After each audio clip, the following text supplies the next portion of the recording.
finish him off. He's calling for it. This is it. This is it.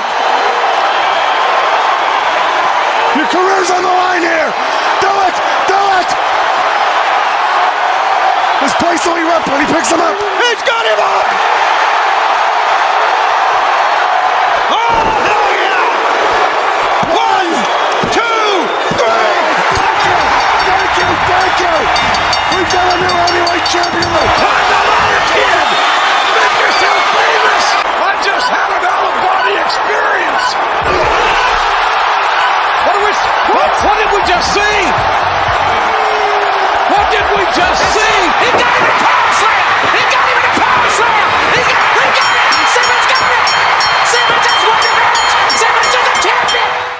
I've always maintained that reality is for people who can't face drugs. Shit is about to get real.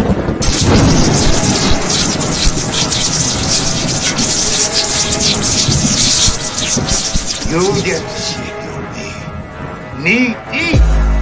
Shit. Look at the stare of the champion against the challenger. What? And now, Straight Talk Society presents Wrestling with Reality. The following announcement has been paid for by the New World Order. It's going to be the biggest battleground in the history of our sport. The biggest match in pro wrestling history. The two biggest superstars in our sport in the biggest event the sport has ever seen. The biggest match in the history of our sport. A little scalded dog here. Enough is enough. That's enough. No! Oh, God, that's enough! Stop it! Man, listen. Barrett's tougher than a $2 steak. Who is your daddy? Who's your daddy, Undertaker? Slam! Slam! Who's your daddy, Undertaker? Lucifer's lips on the biggest size in the WWE! Somebody stop this! Somebody stop the damn man! Enough's enough! What? The irresistible force meeting the immovable object. It's got it real! Woo! WWE Dynamite. Ladies and gentlemen, may I have your attention, please? It's time. Let's rock. I can't do it. We'll do it live. So to escape from reality? We'll do it live. Fuck it. I am reality. Do it live. I'll write it and we'll do it live. Oh, it's live, Hal. Let the shredder begin! It is now time for Wrestling with Reality. I have come here to chew bubblegum and kick ass. Junior, look at this. And I'm all out of bubblegum. number 1 to be the man, baby! You have to beat the man! Heavyweight champion of the world. The time is now. Reality has become the present, and the final lesson of the pain game has begun. Have you ever heard a joke like that in your life? You are gonna wrestle my ass for the world title. You will have to kill me to keep me from killing you. Woo! The 90s have been referred to as the reckoning with truth. In the 80s, everything was clouded. Nobody ever told the truth. In the 90s, the way to go is flat out. Tell no lies. That's the way we're gonna do it. When you hear something from our lips, truth it may be, and as much as it may hurt, you can count on it being exactly the way that it is. We want the gold, sucker! Hulk Hogan, we coming for you, nigga!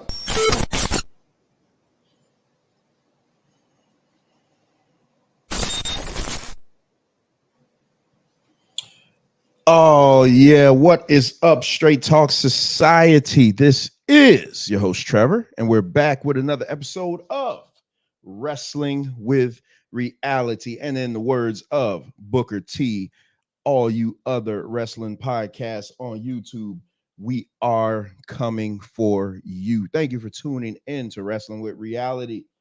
If you're new here, buckle up as my co-hosts get ready to come in.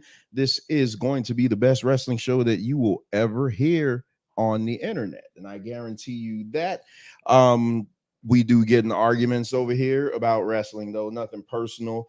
We do break down old school wrestling a lot and things of that sort. So this isn't just your regular run-of-the-mill wrestling show where you just be like, oh, Seth Rollins did this and Seth Rollins did this. No, we go into the psychology of it and compare it to our favorite time of yesteryear, which is, for me and my co-hosts, the 80s. And speaking of co-hosts, the man, the myth, the legend, Van Cat in the building. What's up, Van Cat?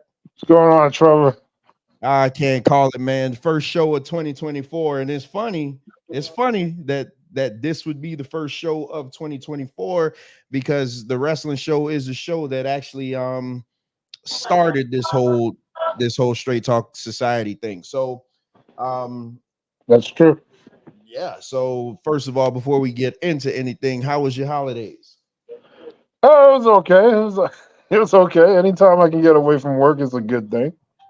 What about you? Yeah, mine was cool, man. I had 10 days off, so I was good. Legendary status. Yeah, but when you get that many days off, then you figure all they're doing is piling up 10 days worth of stuff for you. So so it ain't like I came with a clean slate. I literally came in and had to fix a lot of issues. So it's all good though. I'm used to that. Awesome shirt there, Voltron. Oh yeah, man. I'm letting my inner nerd out, man. I'm letting all the nerd status shirts come out, man. That's right. I've been watching classic Voltron, man. Voltron is got to be like top 3 cartoon of all time. Oh hell yeah! I'd probably say number 1 because I can't think of anything better than it. Probably Thundercats would probably be the only thing to rival it. Transformers. Oh yeah. I keep forgetting. For some reason, to me though, Transformers was maybe top 5 for me because I was more of a Silverhawks guy. Oh really? I never got into that. Yeah, Silverhawks didn't have a long run, but I really love Silverhawks and G.I. Joe and stuff like that. Yeah, G.I. Joe is good, but there's just something about that Cybertron Wars. They got all those characters and all these meanings behind this and that. It's interesting. So MD surprisingly is in our neck of the woods. So, oh really? Yeah, so I don't know if I don't know how he's gonna hop on because I know I'm assuming he's driving back home now. But MD, the link is in the chat. If you're gonna be just let them know in the group, Venkat, that we on though. Okay. So tonight, as you see by the title, this is the first annual Wrestling with Reality End of the Year Awards. So we are going to give out our awards for the 2023 year in professional wrestling. So just so everybody knows how this went down. So everybody knows that this isn't this isn't a dictatorship.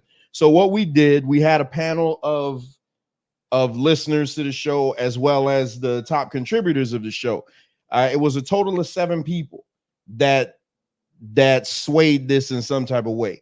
So we have the categories and everybody had to give me, their top picks for the categories. Now, for most of the categories, maybe 6 to 7 of them, it was a complete landslide on basically everything. So, but there was one that we had to then take it to an additional vote to get the main winner. So next year we're going to go with Venkat's way of, kind of like how they do it in the NBA with first and second place votes and things like that. But when you're doing something for the first time and you run out of time, because towards the end of the year, everything just start going south on us. So, we kind of had to do what we do. So that is how it goes. But I will see, because I want to make sure MD is around. Yeah, I'm putting the link in the chat, in the not the chat, but in the group right now. And just a station notes, everybody knows. I'm supposed to be doing an interview tomorrow with a brother that's an author, a book titled From Homosexuality to Holiness. I'm waiting for him to confirm. He hasn't confirmed with me yet, so I don't know. That may or may not be happening tomorrow, but we will have another end of the year award show this Friday night at 8 p.m. Oh, I see multiple Van Cats on here. Yeah, don't mind me. Uh-oh. Yeah, Friday night we'll have the MMA brothers up here doing their award show. They'll be doing the best of 2023 awards for MMA. So looking forward to that. They're definitely going to be taking care of that this Friday night at 8 p.m. I know it said 7 originally, but Bones doesn't get off until late. So, we push it to 8 just so everybody will be ready. So how about this? Because I really want to make sure that everybody's around for their awards. So let's do what the what new and who what. Oh, yeah, man. He's an author that's he wrote a book. He used to be a hustler. And I guess I don't know. I see with this interview, I didn't want to talk to him ahead of time. So I don't want to know anything about him outside of why he wanted to do the interview. And so it's going to be kind of like me feeling him out, and we're just going to be going from it. But based on what I've seen from him, his book title is From Homosexuality to Holiness. So I want to I just want to see what that is. That's going to be an interesting conversation. And then we pretty much got the month of January and mostly all of February lined up with debates. So hey, we're going to keep them coming. And I just got word today that the return of everybody's favorite show will be, when is it, Venkat? The 16th. January 16th, we do have the return of Tape Fist Politics, which is great because they're going to be doing their end of the year review show. So they're going to sum up basically the political climate of 2023. So be sure to tune into that. Hey, the Straight Talk Society train just keeps on rolling. But I do see MD is in the building. What's going on, MD? Peace. What's going on? What's happening? Happy New Year. Happy New Year. You in a good spot? Yeah, can you hear me? Or is it bad? No. You sound good, but I knew you were driving, so. Oh no. I stopped. I'm stopped. Oh, okay. All right. So yeah, now so MD's in the building. So like I said. Hey, wait, what about Bones? Bones is at work. Those guys don't get off till late. Mike is probably still at work. Oh Lord. Yeah, Mike's been working late, man. That's why. So that's why if you guys want to run through World's End real quick, we could do that. Yeah, but there's no telling. That'll probably be best because to me it was a mid show. So let's all right, let's go ahead then. Yeah, let's run through World's End real quick. This again, MD already gave you his thoughts on it. Venkat, overall, what did you think about World's End? Very disappointing, lackluster. Some of it you can't blame AEW all the way because it seems like injuries played a toll on this show. Even though last year when they did the Forbidden Door, they had injuries, but that show came out good. So, I mean, it's half and half, I guess, with the injuries and the bad booking. There's some questionable things happening, some weird choices to have certain matches go way too long. So that was at the detriment of the show. But one of the biggest things is, why the hell is it midnight and we're still watching this? Makes no sense. They really got to change that completely. And if you got to go to work Monday morning, if it was a Sunday pay-per-view, which it normally would be, the only reason it was on Saturday was because of New Year's. They didn't want to do that New Year's, because people will be out partying. They're not going to be watching this crap. So they pushed it to Saturday. But even with it being on a Saturday, that was way too long, way too late. The show needs to start at 7:00, and it should be wrapped up by 10, man. So that's my quick thing. Go ahead. I agree. So I wasn't as hard on the show as you guys were. I thought the show was average, and based on and I was so excited to watch it because I got the hookup now to where I could watch this on my TV, and I'm like, oh man, I'm finally gonna get to see this in all its glory. And I saw 2 or 3 previous AEW shows, and I thought they were great. But again, I'm watching them on my computer. But now I'm watching this on the TV, and I just thought it was an average show at best. Like it wasn't terrible. I absolutely agree with you. It was way too long. Way too long. I think they could have cut out one match off of the 0 hour and or whatever they're calling it, and we could have been good. So speaking of 0 hour, the opening match, we saw Willow Nightingale versus Chris Statlander. Now, they tell me these 2 women are in the top 10, the PWI top 10 for 250 best women professional wrestlers in the world. That's crazy. I don't know, man. This match to me was, I love Willow Nightingale. I'm a fan of hers, but she's very sloppy in the ring. I'm not sure how long she's actually. But not only that, though. I mean, look at the indictment here. World's End 0 hour. That's the pre-show. If you're one of the best top 10 in the world, you are not going to be in the pre-show. You're going to be front and center live on pay-per-view at the bright lights. You're not going to be on the pre-show. Yeah. I mean, again, that's I got nothing. You ain't gonna get much retort on this with me except for probably the main event. MD, what do you think about this match? I mean, yeah, it was meh. You know what I'm saying? There seemed to be a running theme with the women's matches throughout the whole night. You know what I mean? They really weren't like good, and this started. MD, just say it, man. The women crapped the bed on this one. They shouldn't even have been out there. They shouldn't have been out there. You took it a little too far, Van Cat, with some of the stuff that you were commenting on. Stop moving the goalpost. Oh, wrong one. Ain't nothing like a dark chocolate. Oh, wrong one. What's going on with me tonight? Wrong one. I'm sure to put my pee in Oh your my wiener. good. I never mind. I'm completely messing up. I messed up. I'd have hit all the wrong buttons. Oh my goodness.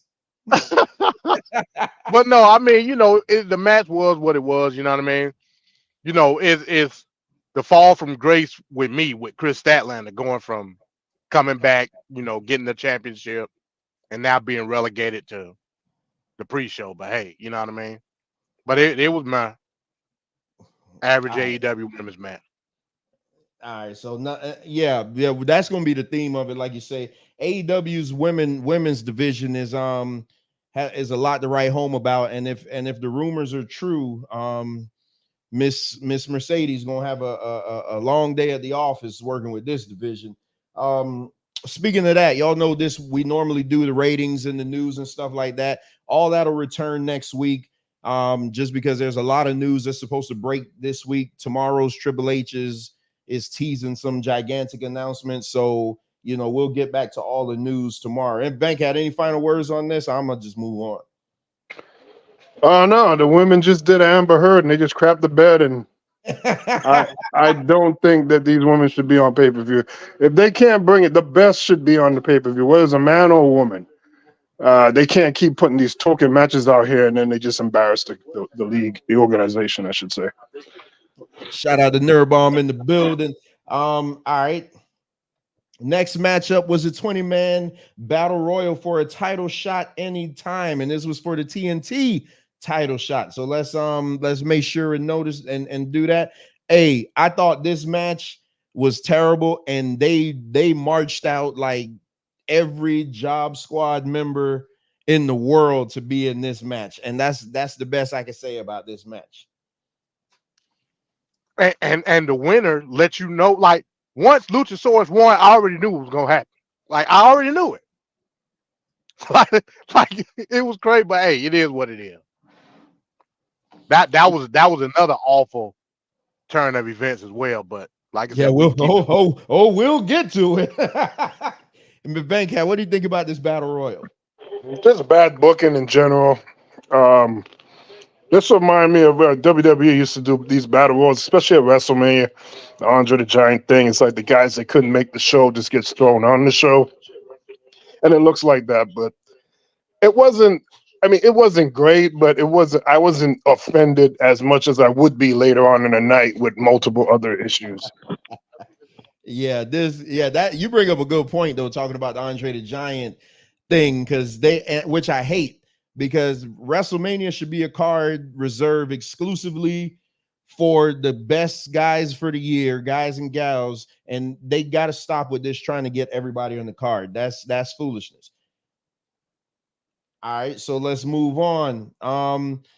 In the last match of the 0 hour for the FTW Championship, you had Hook versus Wheeler Yuta, and I asked you guys a question: why am I supposed to care about Hook? Because he just looks like I'm just too cool for school, and why am I supposed to care about him?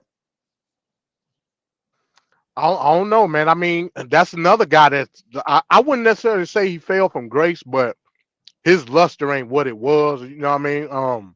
I like his style. Don't get me wrong, but sometimes it don't translate in the ring, if that make any sense. You know what I mean? You know what it is, MD? Because I mean, hey, world's biggest secret. Everybody knows that's Taz's son. He's not thick enough to run that gimmick. His dad was a short, thick, stocky shooter. Compact. Yeah, and you see this lanky guy with these Muay Thai shorts looking like Zangief. Was it Zangief from Street Fighter? What was the second boss before you get to M. Bison?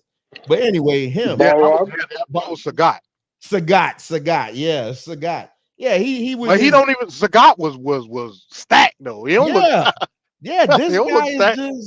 This guy is just. He's just there. I mean, I don't know. I ain't gonna crap on him too much, but Venkat, what you thought about it? Don't translate to me.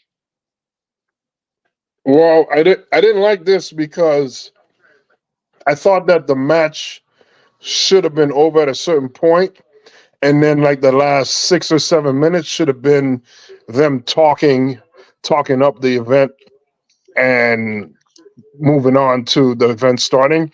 So I don't like when a match is going on and it's like 2 minutes left. So you know somebody's going to get pinned at this time. Yeah. I just don't like that kind of stuff. Like, it just bothers me with wrestling when they do stuff like that. I wish the match was... I think they ran it right to like 40 seconds. Right. They should never have done that. The match should have been over by like, I don't know, by 49, 51. And then the last several minutes should have just been talking up the event, just going over what the card is real fast one more time, and then going into it. But they played that match all the way down to the very end, which is so weird to me.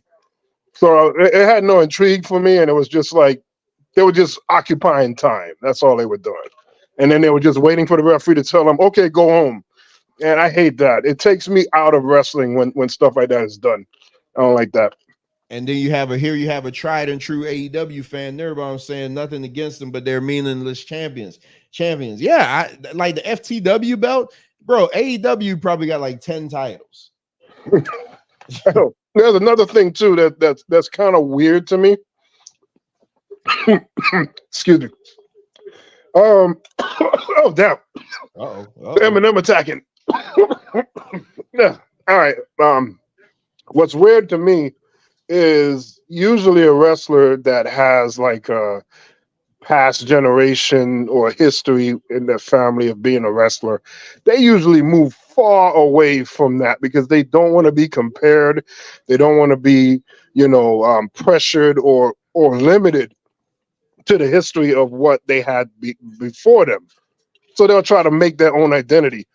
For Hook to just come out here and he's just FTW champion. Like, why are you even? First of all, that title is stupid.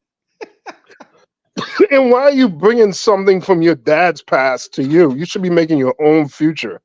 So he's handicapping his potential to become anything by just putting that weight on himself for no reason. Like that, we shouldn't even know.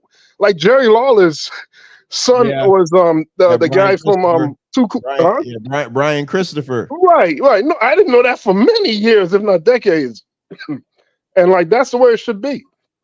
But that's just my view. Yeah.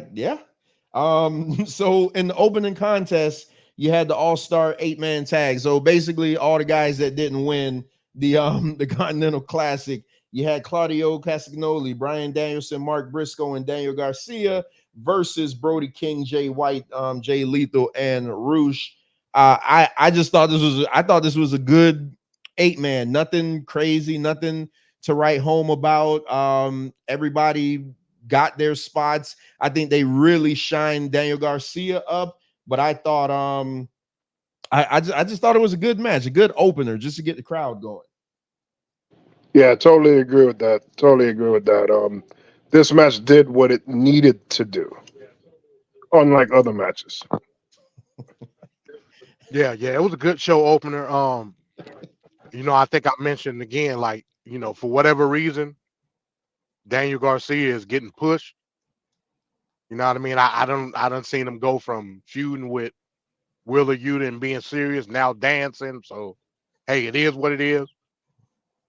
It was a good match for what it was. I don't think it was even the best 8-man tag that night, but on the same card. But I just thought it was good. Nothing to see here really. Daniel Garcia is the one who got the pinfall, right? Yeah, he did. I will say a lot of YouTubers that I've been looking at, they really like this match a lot. Like, I think one guy even said it was the best match of the night or something. Nah. Like, I don't know, but I mean, it was good. It was good for what it was. Yeah, I don't got nothing. I don't got nothing to say about it. It was good. So the next match, all right. So now we know that this is the loser leave AEW match. So you have Andrade. So this is kind of why I don't like the dirt sheets, basically, because they ruin this stuff for you. But it's the business that we're in, basically. Everybody knew that Andrade was leaving, so it was just a matter of how they were going to put him over. I knew they weren't going to put him over, but how he was going to do business leaving. So you have Andrade with his manager, CJ Perry, versus I can still call him Rusev, versus Miro, who's the husband of Andrade's manager. So I think I thought this was good, but again, we knew Andrade was leaving, so there's no way Miro couldn't have won this. But I think what the problem that they ran into a lot of matches on this show, they tried to push everything to the time limit. And I think that's AEW's problem. And I'm definitely going to get into that on the main event. But they tried to push everything to the time limit. But I thought this match was good. Shout out, peace, Mike. Yeah. Go ahead, MD. No, go ahead, MD. Okay. Yeah, I mean, for what it was an okay match for the in-ring stuff. The whole CJ Perry thing I did not like whatsoever. And you could tell it was rushed. You know what I mean? So, I mean, they could have, for what it was, like I said, in-match wise, it was good. The CJ Perry stuff did not make any sense whatsoever. It didn't make any sense when they did it in the first place. But it was a means to an end. You knew something was going to happen because of what's going on with Andrade, but I could have did without it. But what she did wasn't even impactful, though. She literally just pulled him. It wasn't impactful at all. I don't know. I mean, the whole concept of the storyline I don't like, though. You know what I'm saying? It was stupid. So it is what it is. The match here, this is one of them that just went way too long. This match should have been a squash match, to be honest. They did nothing that was impactful, exciting, or needed. And it was like the beginning of the slowdown effect. Whereas we said the opening match, it did what it's supposed to do. It had a certain flow to it. This was the first point where the gears were coming. And it just slowed down momentum for no reason. We should have had a high impact. Miro should have did a lot of power moves, look real solid, real impressive. I'm not saying to dog him, but yeah, you got to, because he's leaving anyway. Yeah. So just have him stomp his ass in a real, good way and move the match along. But we just had this unnecessary back and forth for what? And Miro has been underutilized and had been a disservice he himself might be leaving soon anyway. So it's just stupid. Like, use this moment to give Miro some type of. I don't even think he was in a pay-per-view this year. That was probably his first one the whole year. You know what? You might be graphic, right. You know, the graphic came up when he was coming out. It said record in 2023. I think it was 9-0. Yeah. Come on. Yeah. So I'm like the pay-per-view called World's End. It's the end of the year. Right. Yeah, when I saw that, I'm like, damn, I hope I can remember to take a mental note of that. Venkat brought it up. You're supposed to smash him. This reminds me of ECW when word got out that Taz was leaving and they did that 3-way. They pinned Taz in like the first 2 minutes. They didn't because he's leaving. Why let him go down to the finals? Just get him out of there. And that's what they should have done. They should have I would have demolished Andrade. I'd have busted him up and everything. Miro is too strong and impactful to be treated like this. This is just ridiculous. It's absolutely ridiculous that he's even in this situation. But you know, AEW just lost a bunch of people. I don't know what the hell's going on in their back. In the back behind the scenes, they lost a lot of people. So I don't know. Maybe nobody booked Miro better than Vince McMahon did his first year coming out of NXT. He didn't lose a match and he dominated everybody until he ran into the Golden Shovel, John Cena, and then his career was over. But hey, whatever. Which is crazy. But Miro has the potential to do so much more. Like, why are we not even? He should have been in the Continental Classic. Why wasn't he there? Yeah. Why? Yeah. It's just ridiculous, man. All right.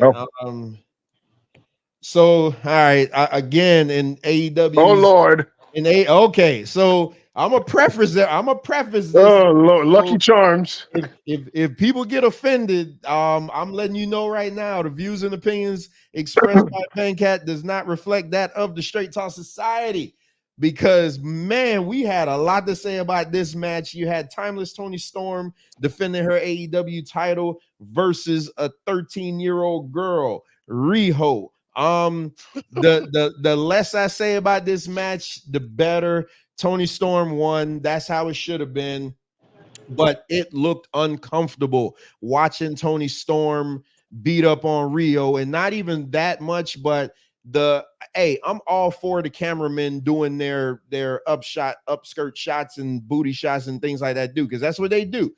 But when you're doing it on Riho, and I know Riho is a grown woman, but Riho looks like a 12-year-old schoolboy, and they are literally zooming the camera in on her in just the most ridiculous ways.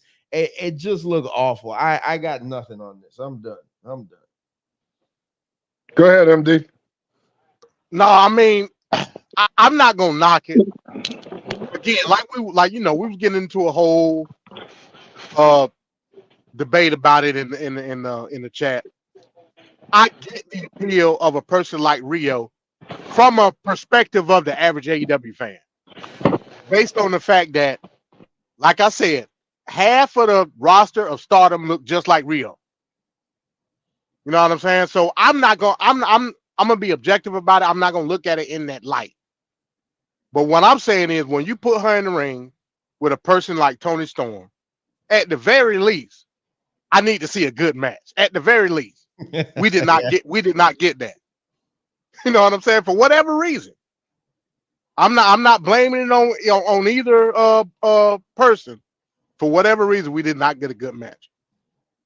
I don't know if this is a testament to the work ethic of the entirety of the roster. I don't know what's going on in AEW, but I know AEW has people on that roster that can wrestle. Why it's not translated in the ring, I don't know.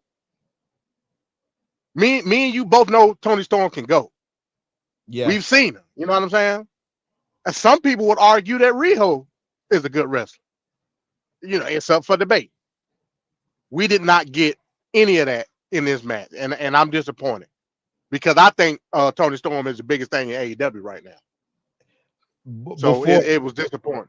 But before I unleash Venkat, I just want to ask y'all a question.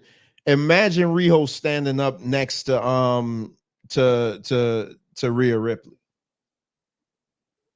It's I get it, man. I get it. You ain't gonna get no argument from me.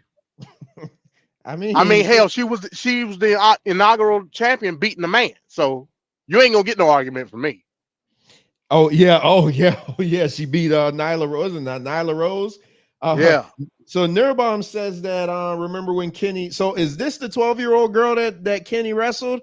Okay, I did hear about that. I wasn't watching that type of stuff. I definitely wouldn't have watched that, but I heard about that. So this is her. Okay. All right, Venkat, what you got? Well, my distinguished colleagues here have played it very safe. And I commend them for that. Great job, guys. But I got to be real, man. This was some bull crap. This was straight garbage. To watch a Chucky doll in the ring with one big fat ass, I don't understand why they're putting this on pay-per-view for people to watch. Toni Storm was way bigger than her. It looked ridiculous. The moves were ridiculous. She tried to jump on people. Everybody caught her. I mean, she has no weight. She weighs like 5 pounds. You can't do anything with that. There's no story that can be told. There's nothing that can be believed because she's not supposed to be there. She needs to wrestle people in her own weight class. And they need to implement some sort of weight class because this is not an AEW thing, as I've been complaining about this with the WWE as well. And these Asian women, my God. I love Asian wrestlers. Some of the best wrestlers of all time come from the land of the Orient. But my God. Eat a burger or something, man. Put some weight on that ass or something. But fake it. Do something to it. Do something that make me want to believe that you can move something. I mean, but Venkat, that's always been the dynamic in Japanese wrestling, though. Not for me. Not what I used to see. I don't remember this being an issue. You remember Toyota versus Bull Nakano? You remember give me another one. Miyuki versus Aja Kong. I mean, they've always the jumping bomb angels, but they never were this small. MD. Miyama Toyota, she was pretty small. Not to this level. This is an epic people like level. Asuka and Io Sky would be considered heavyweight in terms of like the average Japanese wrestling woman. Because they're thick though, like they got weight on them. They're thick. But in Japan, they're considered to be on the heavy side. That's what I'm saying. Well, they got to reevaluate their scale because this ain't working for me, brother. This is not working for me at all. This is some bull crap. I can't keep watching pay-per-views and seeing an Asian woman just get thrown around like a rag doll. And then when they do come up with some offense, the person that's clearly not affected by it has to sell it. This is just, I'm tired of this. She's shaped like a pea, man. You ain't gonna get no argument from her. She's shaped like the letter P. Let's just keep it real. Hey, so Venkat was very negative on this pay-per-view. Venkat is on this pay-per-view was the way he is to WWE, which shocked the hell out of me. So we basically call him the movie critic. Them two movie critics from the Muppet Babies. Man, he was wow. Yeah, I mean, you guys got anything else on this? For me, yeah, you're right. It doesn't. This didn't work for me at all. Yeah, that's it, man. That's it. And I love Toni Storm, but man, Toni Storm needs an opponent. Toni Storm needs somebody that's going to get in there and bust her face up. That's what she needs. Yeah, I agree. Oh boy. So let's get to this one. So in the match that should have went 1 minute, ended up going like 12, you have Swerve Strickland versus Dustin Rhodes, who was a late substitution for the always injured Keith Lee.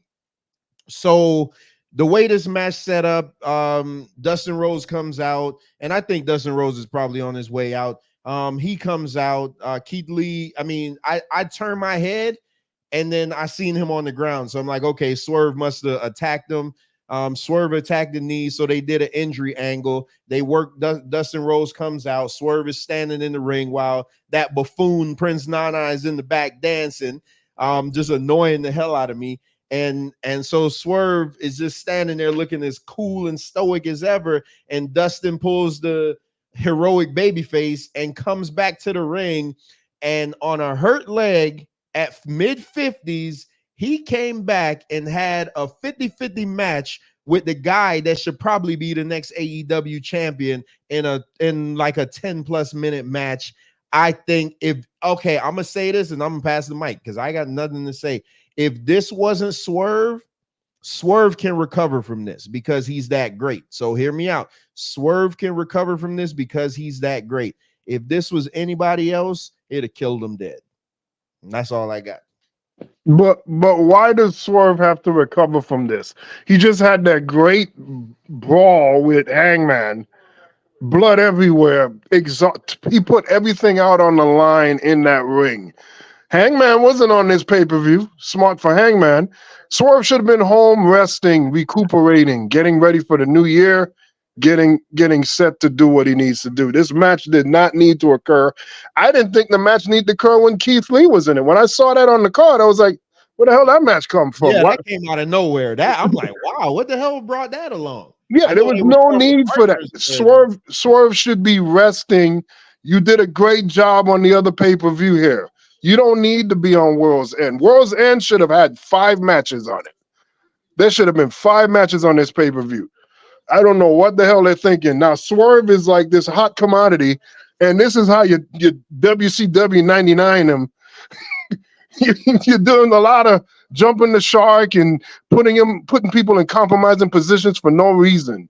It's like it doesn't make sense. Like he's too valuable. Well, maybe they don't see his value, but I think he's valuable in AEW. And you want to protect a guy like that. How is Dustin Rhodes at the age that he's at gonna go back and forth with Swerve after one of the worst, fakest hits on a leg I've ever seen with a brick?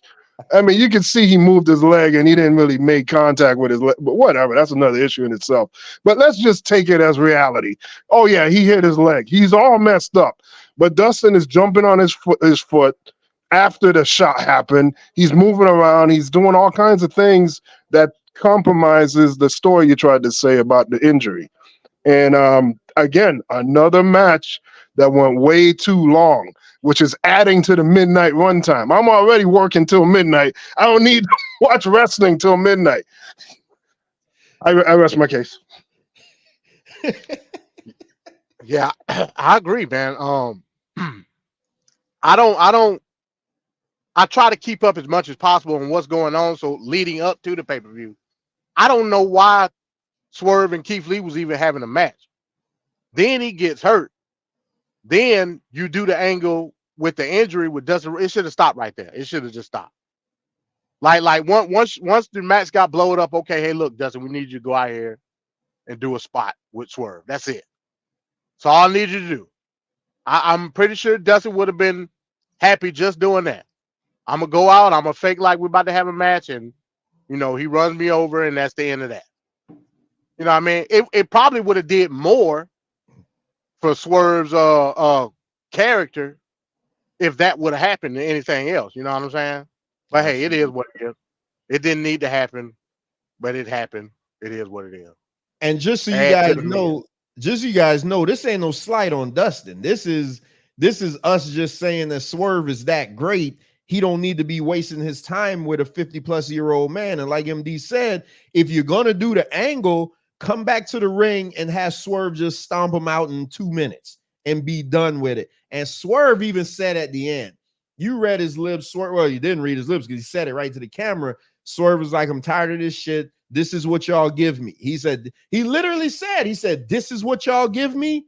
He's like, this is what y'all give me. Like me, I'm the best wrestler in this damn company. And this is the type of match y'all give me middle of a pay-per-view.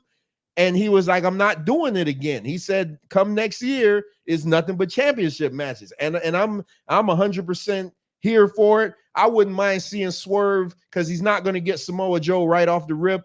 I'd like to see him take that belt off of Orange Cassidy just to get started. I can see that. Swerve need to be the first AEW Black Champion. Oh, he has to be. That has to be where he goes, and it's got to happen in 2024. No, it has to be. So now the next 8-man match is weird that you'd have 2 8-man matches on the same card. And this is at the point, and listen, and y'all mark the tape machines. This is at the point of the show where I said, man, we could really use a Kenny Omega match right now.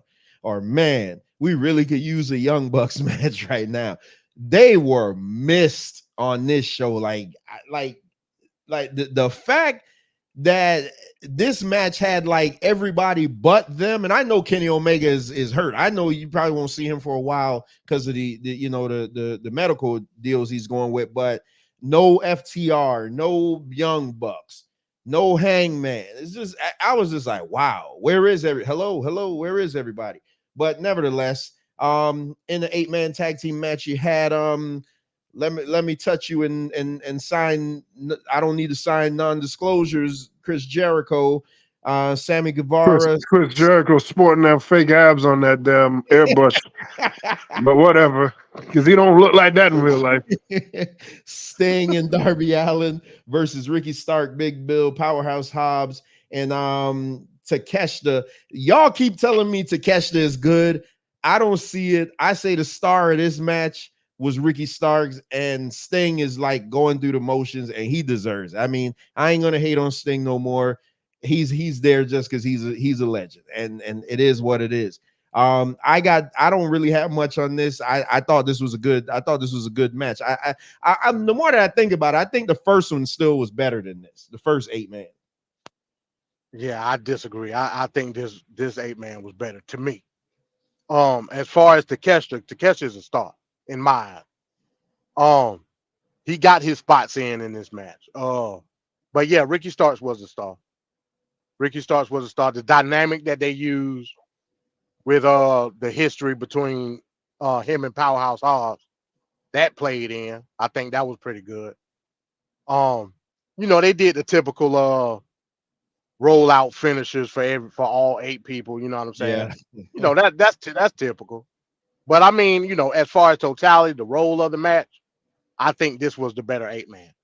I mean, I damn near want to say this was the match of the night, almost. But we'll talk more about it. But yeah, it was a good match. Well, this match right here has a major issue in front of it. The elephant in the room with Chris Jericho bringing his baggage into the match. It took away from the match. You can hear the chants from the crowd. You can see the signs in the crowd, alluding to Chris Jericho's issue, potentially raping somebody. I said potentially, alleged. I'm just saying, but so that kind of hijacked the show a little bit, which kind of sucks because Sting is there, and you're not going to see Sting for too much longer. So anytime you get Sting, it's a gift at this moment. And that Chris Jericho interaction, it was booing him. It was booing him several times when he made an appearance in the match. But that kind of hijacked a lot of the energy of the match. I still like the match though, still good, but that Chris Jericho is a liability in itself right now. And I don't know, Tony Khan need to address this issue instead of hiding from it, because that's going to be a big problem for AEW. It's not a good look. We're talking about Vince McMahon and his issues being seen in the WWE, but he's not accused of it. I mean, he's not trialed for anything at the moment and convicted, but still he has that aura around him at the moment. So he may need to take some time off, and just because he's taken away from the show itself and he's becoming a sideshow, and that's not a good thing. That's why I say Tony Khan is a terrible boss. Vince McMahon would have never shot those signs. First of all, they would have took those signs away from. They would have confiscated them before they even got into the building.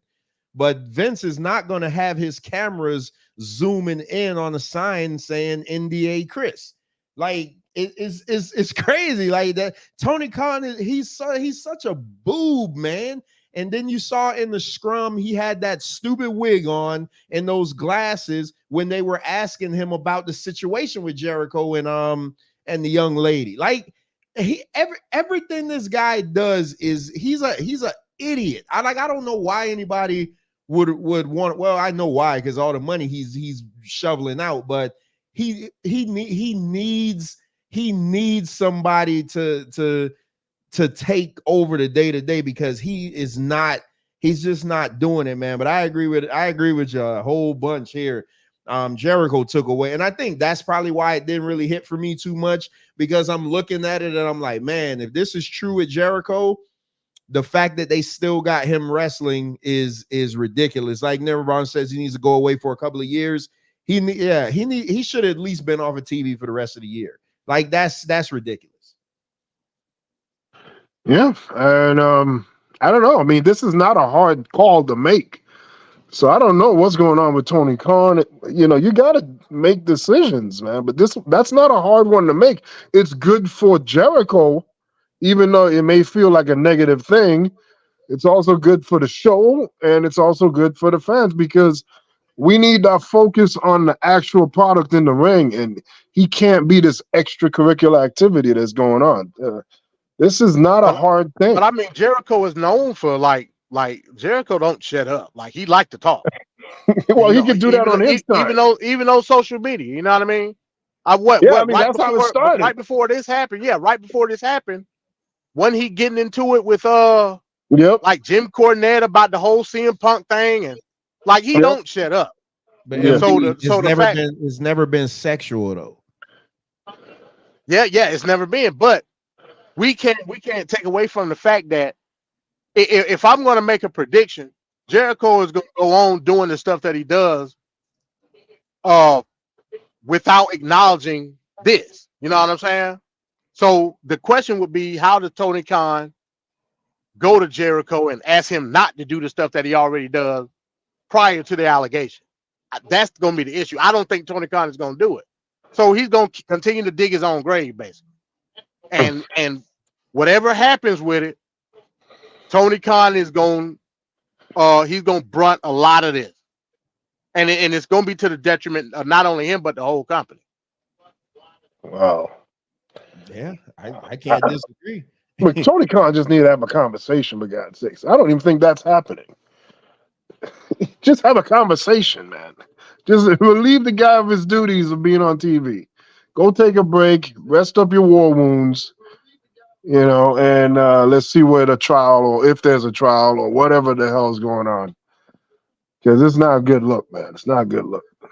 And we will be touching on this more next week. Like I said, we aren't doing any news this week just because of the nature of what we have coming up. And Triple H is supposed to make a major announcement tomorrow night. We know The Rock came back Monday night and basically said he's wrestling Roman. So we got a lot to talk about next week. So let's get through this so we could get through. Mike says this pay-per-view shows how much they need. Yeah. Mike, you'll agree this show felt like it was 100 years long. CM Punk would do nothing to change this show. This show is horrible. Oh man, another women's Jesus. What, they have 4 women's matches on this show? Man. So again, they may be great people, but for the TBS championship, you had Julia Hart taking on Abaddon. Man, this wasn't it, man. This was not it. Their women's division, I don't understand who is Mercedes going to come in and wrestle that's going to be able to give her high caliber matches. I don't know, because I don't see that for me, brother. I don't see nobody on this roster in their women's division. I don't. I got nothing. It just doesn't work for me, brother. Julia Hart, I like Julia Hart. Her character, she's not ready to be in the ring top notch. She just ain't ready. Abaddon, she plays a role and she fits in that role. But when it clashes with a person like Julia Hart, it just don't work. You know what I mean? So again, it goes to show you the lack of continuity when it comes to how they want to construct their women's division. Like, and it's pretty bad. I ain't gonna front. I mean, it is what it is. You know what I'm saying? Who is DMD? Mike keeps dropping DMD. Who is that? He talking about Britt Baker. Oh, okay, doctor. Okay. Yeah, I mean, Britt. I like Britt Baker, but Britt Baker she's not known for her work. I tell you that. Her character is great. Her character work is great. Maybe she could character work some of these women to a good feud, but the in-ring just don't got it, man. So you see how Venkat criticizes Dominic Mysterio? That's Julia Hart wrestling. She literally thinks about everything she's about to do. And 1, and 2, and 3. It's like I'm watching her. I'm like, man, just make something be fluid. I don't know. It's nothing. It just doesn't work for me. Yeah, I mean, but hey, the AEW crowd like to look at her, so that's enough. Yeah, she get over that way. You know what I'm saying? And meanwhile, I can't see Athena on my TV. Does Athena still work for the company? Yeah, you can watch it every week on YouTube. Ring of Honor. Oh, okay. Because God forbid they could really use her on the AEW women's division, man. Bro, like Venkat, what you got on this? Well, this match was sold as you could bite somebody. The biting or lack thereof wasn't even really that big of a deal. I mean, it was a boring ass match, man. And this is one of the many matches that just screeches to a halt any kind of positive momentum that the 8-man tags, both 8-man tags gave you something at least. And every time you're like, okay, we're getting into gear, and then one of these kind of matches come up that go way too long. You don't care about who's in the ring. And they really didn't play up any kind of story or anything. I mean, they're pushing this whole, they can bite each other. I guess they bit themselves once or twice. I don't know, but it was nothing there. And it shouldn't have been there. Again, there should have been 5 matches on this pay-per-view. That's all they needed. Yeah. I know y'all love when me and Venkat disagree, but I can't disagree with him. I can't. I just can't. This is there was not much redeeming about this show. Well, except for this, because I know my co-hosts. Oh my God, this is bull crap. I know they're gonna disagree with the finish, but Lord, I love this. You hear me? Trevor, I just want to say one thing. Another thing that really really grinds my gears. This friggin' AEW with the $50. They're so on the $50. Imagine paying $50 for this bull crap. Really? I mean, come on. It was like going through. Like, you know that movie where the guy's eyes are propped open and they have to watch whatever the hell is showing? Like, that's how you feel. Like, what the hell? Clockwork Orange, my God. You're just sitting there like, what is going on? And then they pull so many rabbits out the ass, providing trap. But whatever. Go ahead, Trevor. I messed your flow up. Go ahead. So I know Mike likes damn guys in that group, man. They gave me all that grief about the $50, and then this is what you. Go ahead, Trevor. I know Mike likes to hear fired up Trevor, but yeah, man, fired up, riled up Venkat is just as epic. So you had the no DQ TNT championship match between Christian Cage, the best heel in the business, and Adam Copeland. Finish aside. I thought this match was great.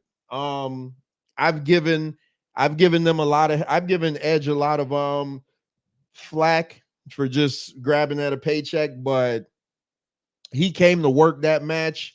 The fire spot was terrible, and the fact that the fire went out and commentary had to sell it. Taz literally said on commentary, well, the fire only lasts a certain amount of time. You got to get your spot in before the fire goes out. I'm like, bro, you just gave up the whole business. Like, what the hell you doing? And then for Edge to light it again and totally miss Nick Wayne. Like he not only lit it again, but it felt like it was like an hour of just trying to douse it. I mean, you got this idiot just standing there, and I'm like, oh my God. Well, he played into what Taz said, because as soon as he lit it up, he immediately went out.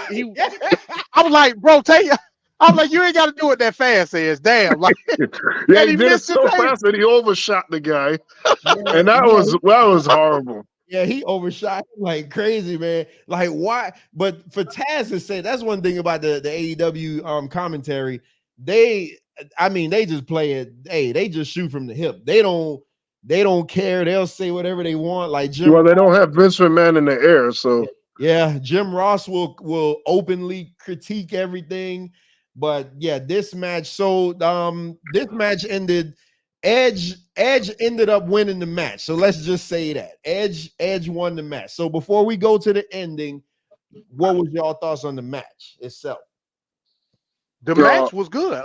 The match was good. I mean, I was saying the match was good. Like, for the totality of it, I was trying to pick between this and the 8-man as far as match of the night until whatever happened. And I was like, no, I can't rock with that. I'm sorry. I can't do it. They pulled the rabbit out the ass on that one. And I never seen anything. Even though I knew it was going to happen, I just didn't know exactly. When, that was the other thing. It was so predictable. And also, one more thing. Whenever they had like the casino battle royales, whatever the situation may be, they always would say that the person that won the match was going to be guaranteed a title shot at a later date. They've always said that. You know that, Trevor. Yep. Out the blue, all of a sudden, this 20-man battle royale, you get a title shot at any point in time, whenever, wherever. When they start doing that? I think Venkat had the line of the night in the group. Venkat said, oh, so now we just randomly becoming the Money in the Bank. And I didn't think about it. I'm like, well, damn, they don't normally do this. But they literally Money in the Bank this. So, Venkat, what did you think about this match? Just the match before we get to the ending. The match was good. The match was well needed on a dying, bleeding pay-per-view. We needed that. We needed to have something to be like, okay, we're watching wrestling again. Because what we were seeing beforehand was just rough. And it woke so that makes me even more infuriating at the quality of the match, the horrendous pay-per-view thus far that they were having, and to have a quality match and then to do some bullcrap WCW 99 2000 move. Oh my God, just lame booking, man. And I was like, they can't be this corny. Oh yes, they are. All right, you want to get to the finish? Go ahead. Get to the finish. Get to the finish. It was just ridiculous, absolutely ridiculous. It's like if I was showing somebody this pay-per-view to be like, nah, man, wrestling is it's more than what you think, and just give it a chance and you'll see how great it is, especially AEW, because it's the alternative to the mainstream WWE. And then I show somebody that would be an embarrassment. What the hell are they thinking in there? I want that has to be Tony Khan, I would think, but why would you make that move? That makes no goddamn sense. Why did y'all hate the finish so bad? So the finish comes. But check this out. They had to wrestle their ass off in this match because the previous match that they had, I believe it was Collision, right? Yeah, it was on Collision or Dynamite. Right, that match was panned by everybody as some bullcrap. Because they already done screwed the pooch on that one. So now you have the pressure with the event doing so poorly. They gotta have a great match. So you did that. You accomplished that. And then you turn right around and do the same elements of what the last match had with some silly, predictable, when that woman tried to act like she couldn't decide who she wanted to hit, and you knew what was coming, right? But Van So Cat, now they should have never had a match on Dynamite ever. Right, That's a pay-per-view match. Edge versus Christian. Right. That's But they should never had that match. they're desperate for viewership, so they're gonna do it. They're gonna do a Hogan Goldberg all day long because they need that viewership.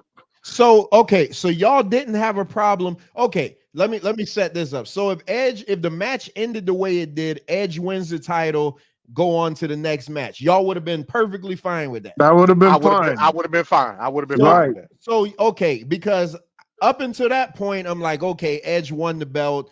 Christian will feud him for a couple of months, nothing to see here. But then Edge is holding the belt up, and Luchasaurus appears out of nowhere. So you got Edge holding his belt, and Luchasaurus appears. Okay, I didn't have him appearing from out of nowhere, and he cashes in his contract. But the problem is Christian comes in the ring and like, hey, give it to me. I thought that was great because Christian is such a low down dirtbag heel. And even though he just lost his belt, he still found a way to get it back. That's what I thought that was, man, when I was grinning from ear to ear when I was like, oh God, I said, they're going to stick it to Edge, aren't they? They're going to stick it to Edge. And when that happened, I'm like, yes. I thought it was great. Shout out to Bones in the building, but y'all got it. I thought it was great, man. I thought it was fantastic. I mean, as I was typing in the WhatsApp chat, as I was typing what was going to happen, it happened. I was like, I'll be there. I was thinking maybe they'll do it on Dynamite or whatever. They did it here. Again, going back to Van Cat's point, the fact that you did the de facto match on Dynamite, then only a couple weeks after that, you have this match. I don't like the sequence of events. You know what I'm saying? And plus, with Tony Khan and all his awkwardness, just made up out the blue this stipulation when all the history of the AEW Battle Royals ain't been like that. And you don't put, and you try to slide it in. There's no type of significance on the stipulation. Like, that's crazy, man. He making it up as he goes, Trevor. You know that. And this is as he goes. That's also an aggravation where in WWE with the women's match when Bianca Belair essentially won the title and then moments later lost it again. Remember that match a couple months ago? But you have the precedence of that happening. That has happened because that's the Money in the Bank stipulation. This is something totally different. He made this up. No, wait, hold on now. Nobody had Money in the Bank in that match, though. Yeah. In that women, Io Shirai was a Money in the Bank winner. All she did was cashed in. Oh, wait a minute. Did she win it or did what's the name? Io won. Io won, right? Yeah, Io won. Right.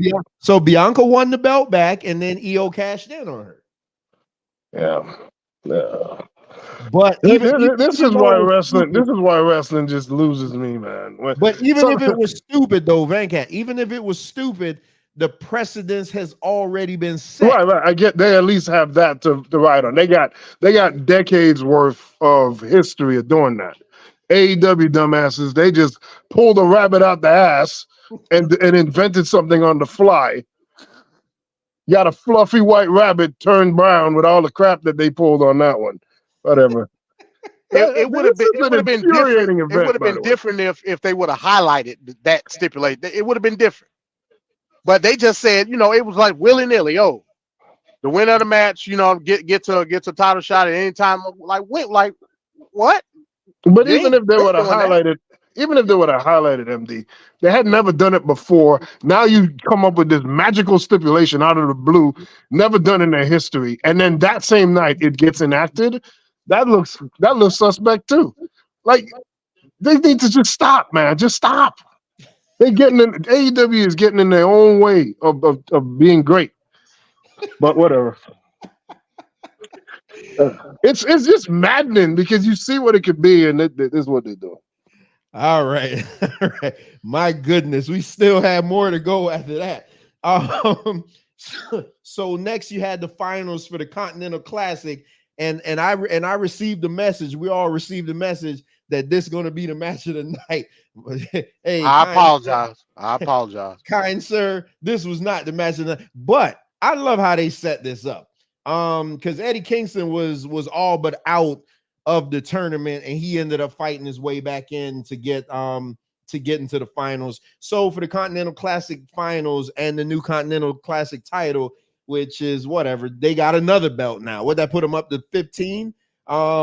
You had Jon Moxley versus Eddie Kingston. I didn't think it was bad. I did not like it. What I hate and what I will never like is, I forget what they call Eddie Kingston's his rapid chops. Let me tell you something. Yeah. Those are awful, man. Awful.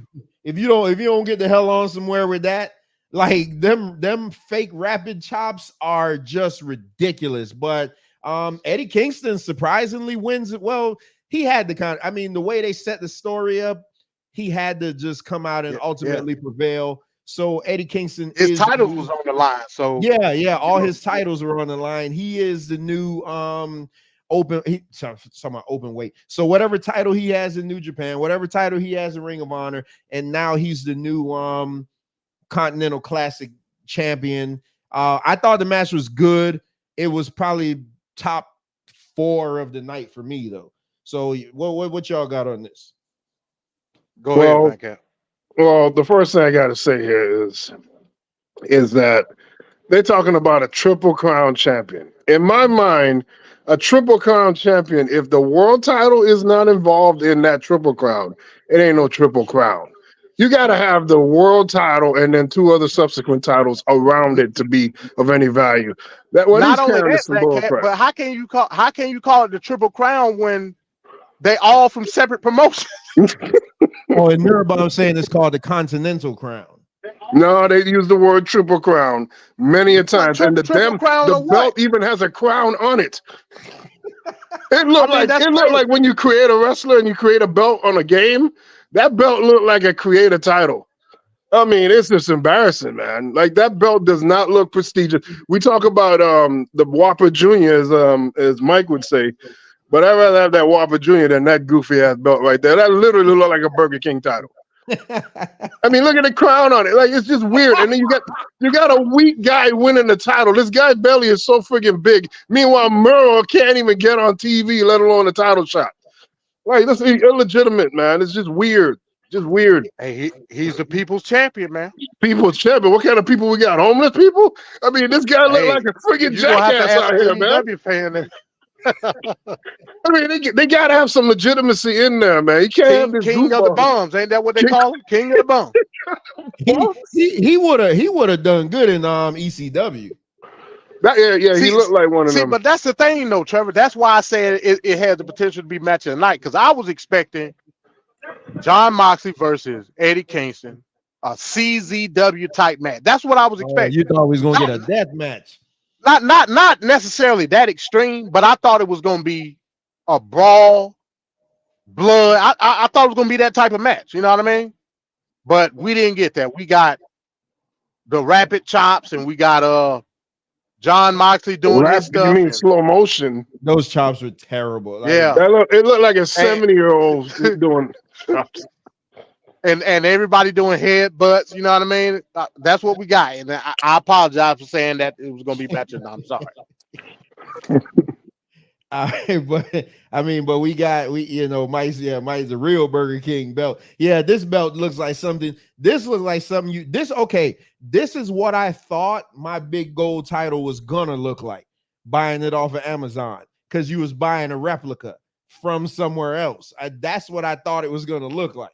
Where I'm like, oh man, but Trevor got Max scared to bleed. Oh, got Mox scared to bleed. Man, Mox bleed when he wake up in the morning. That's just, but I don't know. It was I don't know. Y'all got anything else on this? Eddie Kingston wins. That's it. The Continental Classic is a good idea, but that was a horrible way to end it. That tournament was fantastic. Right. I wish they could. I don't know, man. Like I wish it was like Future Shock. It's it's sad that the 8-man tag with all the people that was participating in the tournament was better than this. Yeah. Right. Like you couldn't have had two better finalists. And this is a predetermined sport. I mean, we could have made it better than that. It would have been better. I don't know. You know what frustrating. On a 5-hour show like this, you know what you do instead of having the 8-man tag? Have the quarterfinals and the semis, and then the finals on this same card. Get rid of 2 of the women's matches. Right. Yeah, right. that would have been more compelling. Yeah. Right. And that you could have even led with the 0 hour. Could have had matches. Could have been the quarter. Could have been the quarter. Now it would mean something. Yeah, that's oh why my God. It's called World's End. Like we are gonna finally see who's gonna be this new champion. That would have been like, whoa. Okay, right. Now I gotta watch this because now they're having what, Battle of the Belts in 2 weeks or tonight? Yeah, stakes. There will be stakes to this. Yeah, you gotta love steaks, man. Instead of the steaks that Eddie Kingston been eating. Yeah, different kinds of steaks. Eddie Kingston is any creator wrestler from ECW, man, for real. All right, so I'm gonna talk about this in 2 parts. I want to talk about the match itself and then the ending. This is the last match of the night. So I thought this match was great, and here's my one complaint. Here's my complaint to wrestling fans. And I get it. Y'all are of the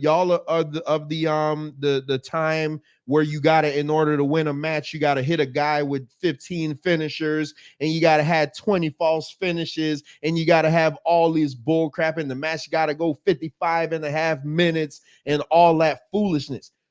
That doesn't make a good wrestling match all the time.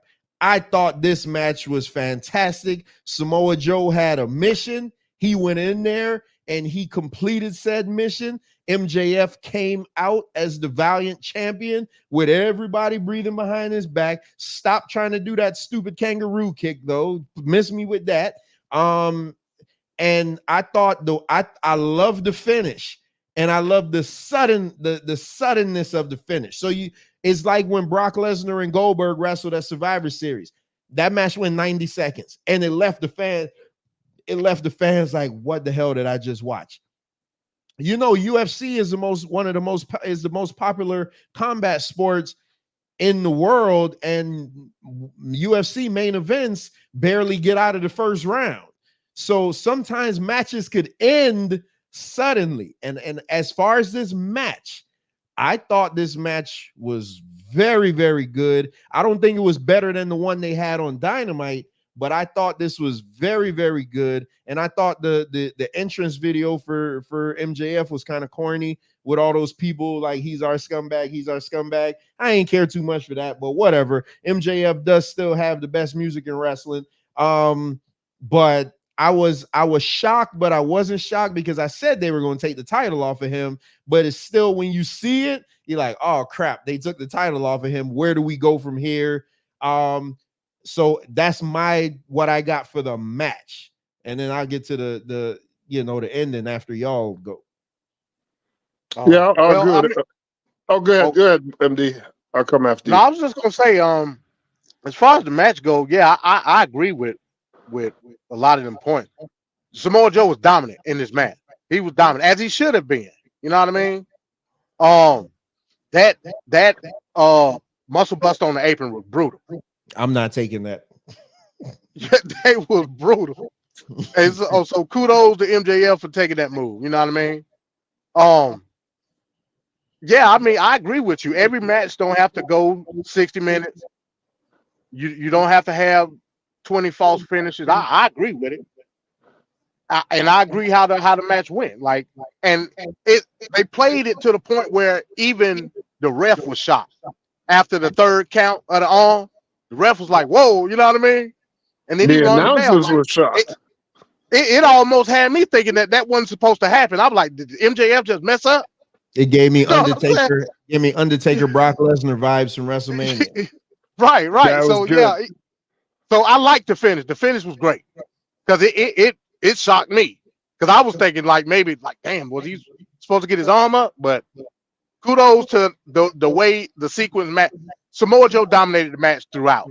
Like I said, the kangaroo kick that gotta go, and it almost make you think that as a face, a lot of steam got diminished off of the aura of MJF. I ain't saying it was all the way out, but I'm glad for the way the match happened because it's a means to an end of, in my opinion, the end of not heel, but face MJF, as opposed to him being like a anti-hero. So I'll just say that. Well, I was thinking the whole time, like all these weeks and months, that MJF injury was fake, but I guess it's real, and he really is bruised up. So with all the pounding and beating he's had leading up to this match, the fact that Samoa Joe is just on a rabid rampage, he's just been hot the whole time.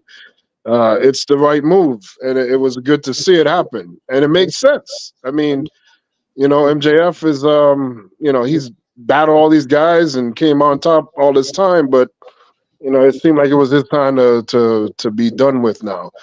But I don't like the fact that in the storyline you have the devil situation going on. And for Samoa Joe to had participated with the devil scenario, I thought that's kind of odd. I think that Joe should have been like legitimately like protecting him. I think Joe should have been like, I want to beat you at your best and blah, blah, blah, like he said. So instead of having that match earlier, he put it towards the end of the year so that MJF could rest up so he could beat him at his best. I just thought that Samoa Joe should be more, of a straightforward, no gimmicks, no shortcuts. He's just going to earn it the hard way. But for him to have collaborated with the devil scenario before this match, that's the only thing that I don't like about it. But I love the ending of the match. How many times have we seen Hulk Hogan's arm go up 1, 2, and then that stupid wave? Like, it's just so lame. So I'm just glad that happened. So love that. The match itself may not have to. It doesn't really have to be the greatest match of all time. Some people said they don't like the match or whatever. The match was fine. I just love the ending. I think Samoa Joe's the right guy at the right time. You need to check him out on Twisted Metal. That's an amazing show. He does great on that show. And, his profile's coming up. So you look at him back in WWE when he's in the ring at WrestleMania, and he's just a commentator. And he was at the lowest point, and now he's back on top. I think that's just a great, great story. I just don't like the fact that on the way to the championship, he kind of compromised with the devil story or whatever. I thought that just looked a little weak. But other than that, fine. Shout out to Zay in the building. So I don't disagree with any of that. So what I forgot to mention at the beginning of the match, MJF brings out Adam Cole, which plays a role in the finish. So two things that happen, because this is where we're gonna get into our different views here.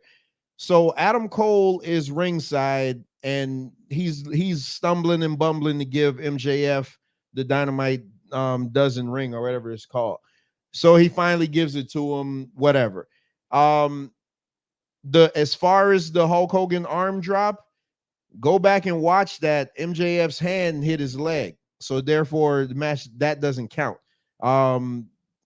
That's gonna be his end, to be like, hey, I didn't really give up. I didn't give up. And the fact that they didn't put any emphasis on it is a great bit of storytelling, because it could always be brought up at the end. So the match is over.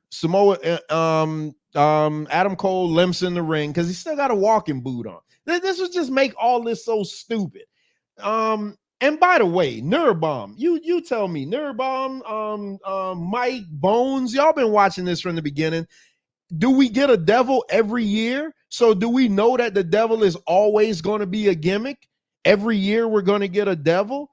So, because like it kind of diminishes the role of the devil being something important if you know you're going to get one every year. But whatever. So Adam Cole comes in the ring, and he's trying to console MJF like, oh, you're not it's okay. And then, oh, by the way, Samoa Joe just walks out of the ring like it ain't. He don't even exactly. Yeah, it didn't even feel meaningful. Yeah, he just walks out of the ring. So I'm like, oh boy, what the hell going on here? So then AEW in their terrible light gimmick.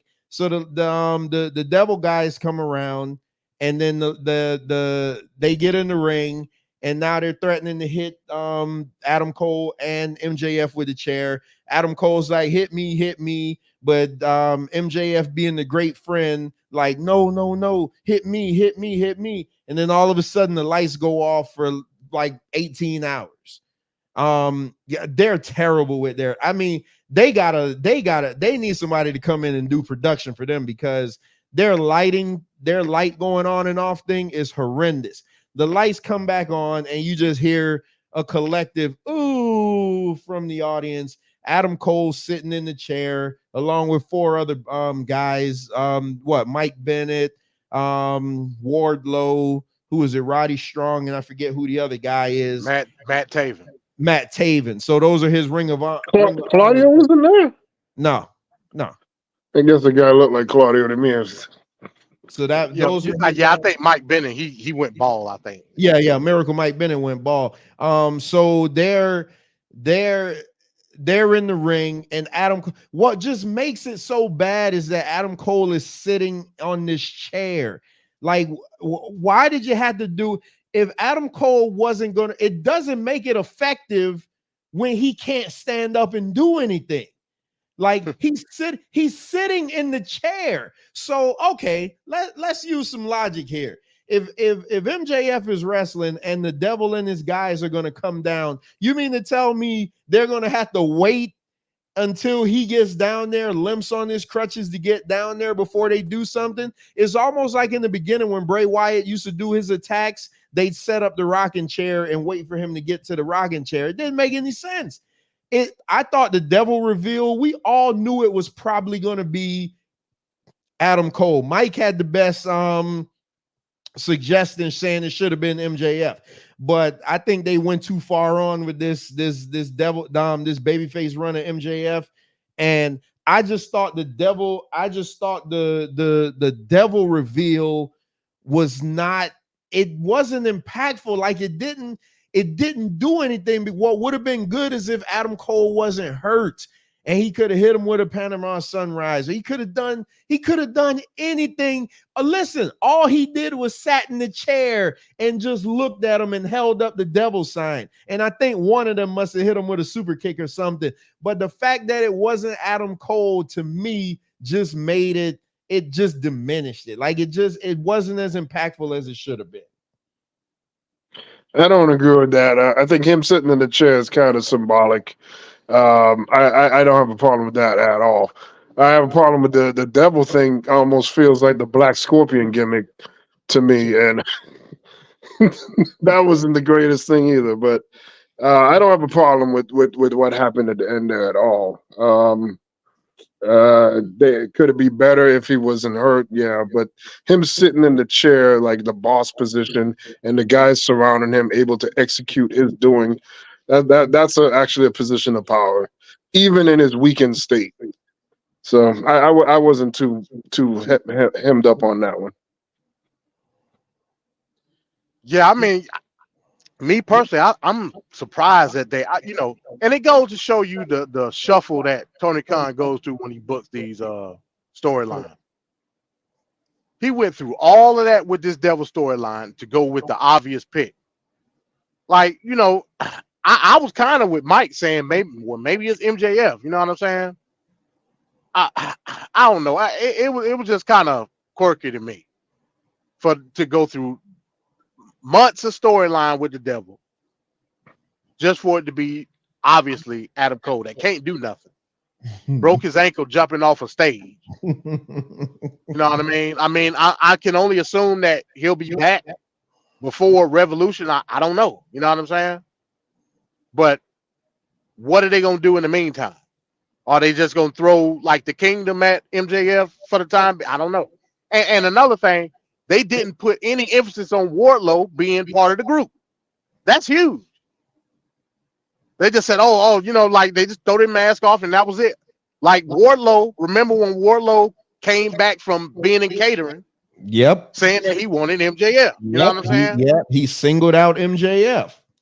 They didn't put any emphasis on that. So they could have did a better job with it if you were gonna go with Adam Cole and everybody else. You could have did a better job at telling the story, and you didn't do it. It was lackluster. I also feel like the devil reveal, it kind of was in the way of Samoa Joe's win. And I feel like that devil storyline should have culminated on a Dynamite or something. And maybe that could have led into the pay-per-view. I don't know. Or maybe MJF could have had one more appearance on Dynamite. We don't know if he's here or not, if his contract was up, but just have one more appearance on the upcoming Dynamite and then have that whole thing happen right there.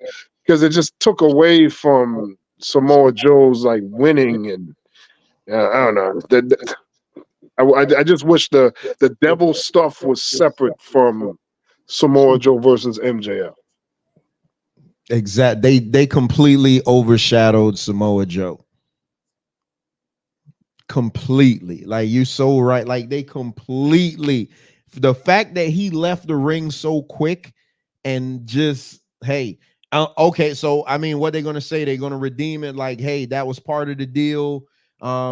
They paid him to just, once you win, just get out of there, so we could take care of him. I mean, that's probably, I guess that's what they could say, but I don't know, man. And y'all got anything else on this before we go on to the awards? Because I just thought the show was already lackluster. I thought the main event was very, very good. I loved Edge and Adam and Christian. I thought that was fantastic. I loved the first 8-man tag.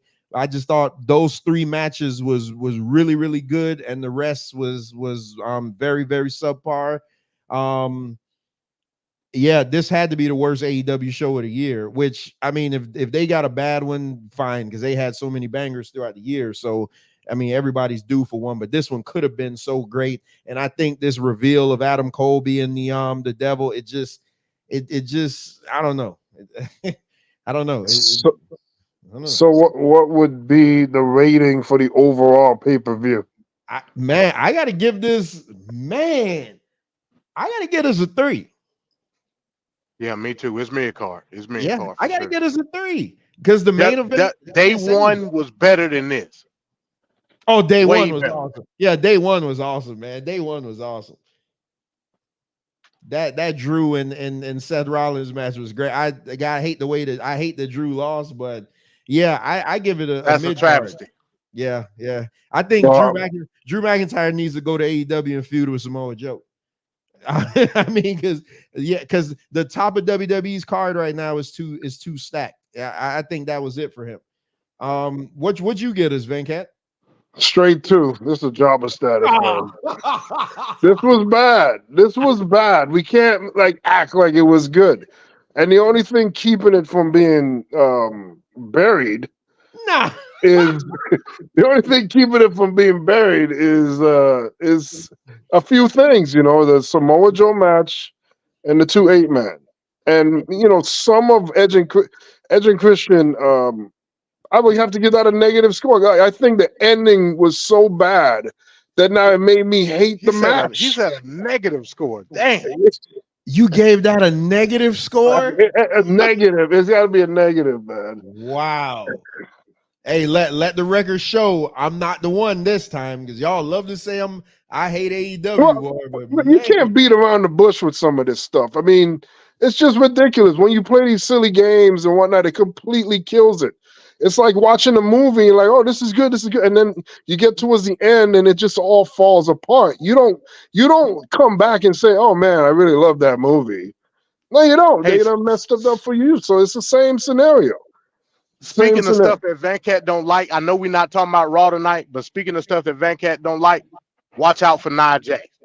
They finna get ready to push it to the moon. Bro, I like Nia Jax. Were you as shocked as me that Nia won that match clean?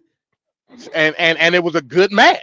Yeah, I listen. It was a good match. I said that I was shocked. Those two ladies matches on Raw were wait, them two ladies matches was better than any damn thing on this card, first of all. But those two women's matches, that Nia Jackson Becky Lynch match, that match humped. Yeah, that's a problem. That's a problem for me because Nia Jax should not even be a problem.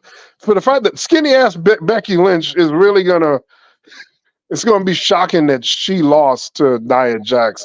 So that itself is a problem for me Yeah, in but the booking. Cat, the way they worked it, I saw the match. I saw it. Yeah, but they worked that as Nia just dominating her. I love that. They literally Becky got her hope spots, but I love the punch off, man, when she jumped off the top that rope. punch looked great. It looked great. Nia says, sit down, bitch. Boom. And I like the way she held it right there. You know what I mean? Right. I said, oh my God, are they gonna beat her? I'm like, are they gonna put her over like this? And they did. And I couldn't believe it. And I love the blood at the end. With her coughing up blood. That was great. But that Ivy Nile and Rhea Ripley match was really good too. That was really friggin' good. And I'm glad that they gave Ivy Nile some shine like that. And then, like I say, the main event with Seth and Drew, that was a great match, man. Drew, the way they had me. They had me when Drew hit him and got the 3 count, but his foot was on the rope. Oh, they had me with that one. I was like, oh God, they took the belt off of Seth. Because bottom line, Seth and Punk don't need the title. They don't need the title for their match. Yeah, they don't. So not at all.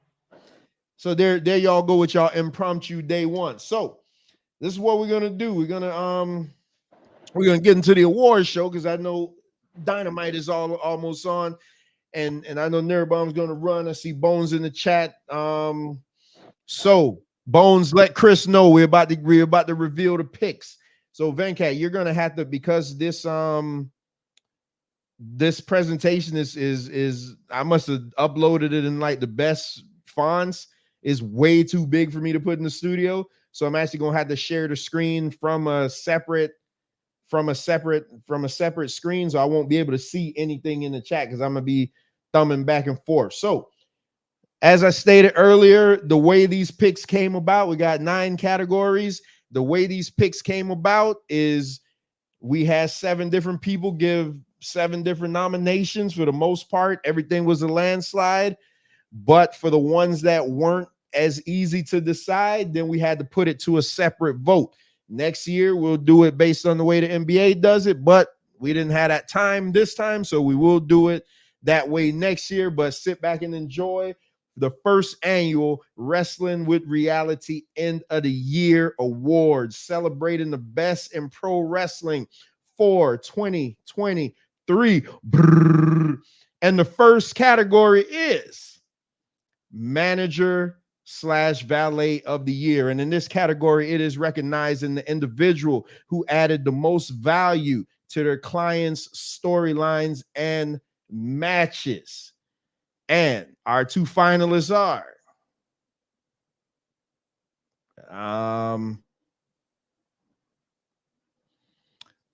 Special Counsel to the Tribal Chief, Paul Heyman. I mean, what else could be said about Paul Heyman? Like, Paul Heyman has been the special counsel to Brock Lesnar, special counsel to Roman Reigns. He just adds something extra to that that bloodline thing.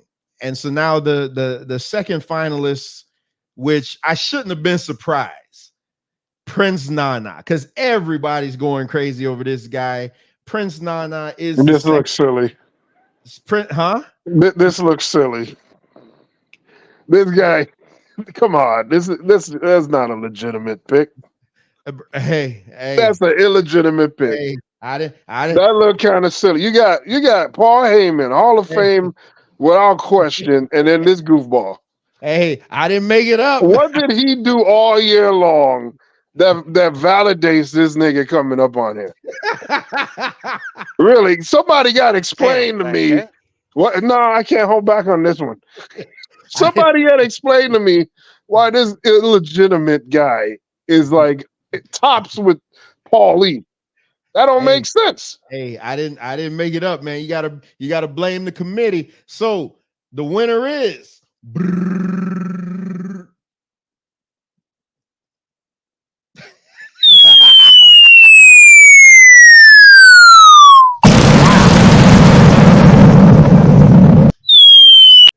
just doesn't work for me, brother. It just doesn't. The winner is Prince Nana, and it wasn't even close. Let me just say that it was not close. Well, clearly there's a problem here in the society. It was not close at all. So I didn't even pick any of those people. I picked Rhea Ripley. Yeah, Rhea Ripley would have been more legitimate because you could see what she did all year long to uplift the Judgment Day was a joke faction for a while now. She legitimized that damn group.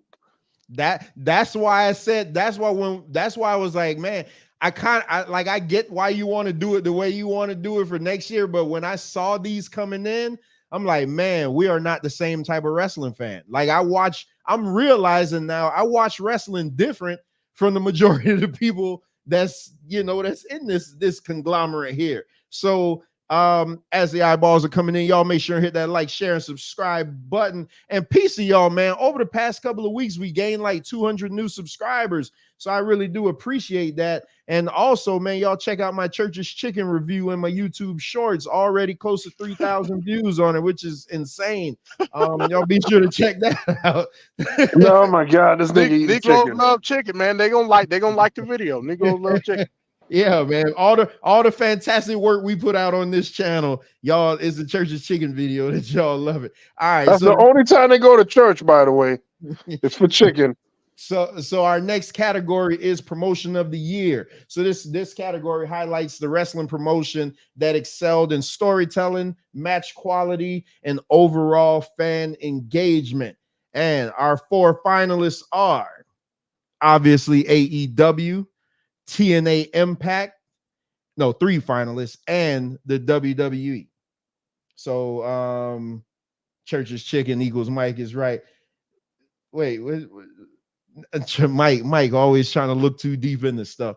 All right, so the 3 finalists, you have AEW, TNA, Impact, and the WWE, and those are the finalists for promotion of the year.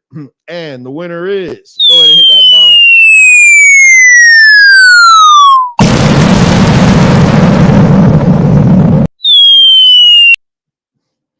The WWE. I can't argue with it, but I don't agree with it. I don't, because I think what WWE did this year is because of AEW. I think AEW had the biggest show in the history of wrestling, as far as we know. That was paid tickets, not the WCW career show, which they had to show up or they were going to get killed in North Korea. But that was the highest paid show in wrestling. That means something. Also, with AEW being around, that's what's driving the reinvigoration of the industry. People getting back into wrestling. Also, COVID is playing a part. People want to watch more live sports, be in the arenas and participating more. But AEW is by far the real reason why this boom is going on. WWE is rightfully so benefiting the most out of it because they are the biggest ones. But I don't think if AEW was not around, I don't think WWE has this moment right now. And you could tell, look at the years prior, 2010, 2015, they just had a lot of lackluster years for a while. So I think that their reinvigorated interest by fans is a large part because AEW is there as well. So that is what you call a fantastic backhanded compliment. Bones, you need to catch up, man, because you're behind. I see it sound like you're behind.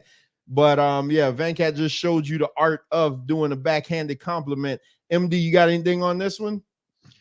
Yeah. I agree with it. This was my pick. Through all the things that WWE has been through this year, last year, 2023, and for them to show some consistency in their product, all the more gives them promotion of the year. And in my opinion, it's only going to get better in 2024. I believe we're about to enter a renaissance period in WWE with the ousting events, and now Kevin Dunn about to be out. you about to see. Oh, he's done. January 1st, he's done.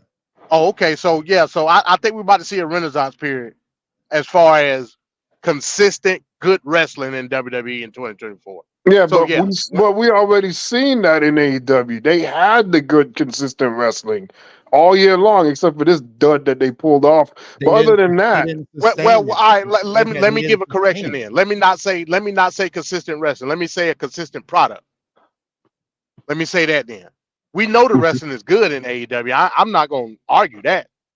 But to have everything put together within the foundation of the promotion, meaning storylines, sequence of shows, etc., WWE has shown even through adversity that they can stay consistent on the product that we as wrestling fans want. So I'll say that's why I picked WWE. And I can't stop thinking about a lot of the going through the motion events and matches that we witnessed this year. That's what got me. That's what got me. You picking out isolated incidents. You can't, not isolated. You cannot look past the fact that AEW consistently can't sell out 5,000 seat arenas. And WWE's house show business is doing record number. You can't overlook that.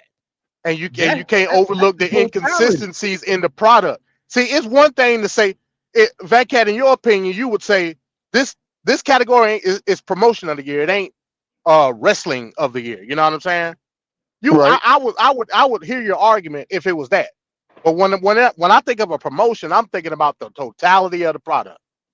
And you cannot deny, Vatcat, even through the stuff that we hated in WWE, the Vince stuff. You know what I'm saying? All the adversity that they went through, the consistency showed from pay-per-view to pay-per-view, from show to show. Now, Raw at times last year was pretty bad. It was real bad. But they made up for it through the premium events and so on and so forth. That's why I say WWE. But we can move on with them. Yeah, because I've said it 100 times on this show, AEW is the best in-ring product, but that don't make them the best promotion. We just sat here and talked about how terrible their owner is. That gotta count for something. But yeah, I mean, hey, your guy can't win all the time. So let's go to the next. Okay, this one was very interesting here. Breakout of the year, breakout star of the year. So this category is acknowledging the wrestler who experienced a breakout year and gained substantial recognition and popularity. So our 4 contestants are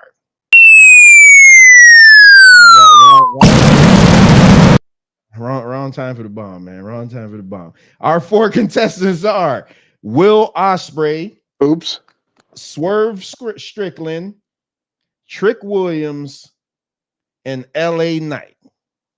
So those are our 4 contestants, our 4 finalists for the Breakout of the Year award for 2023 for Wrestling with Reality. And the winner is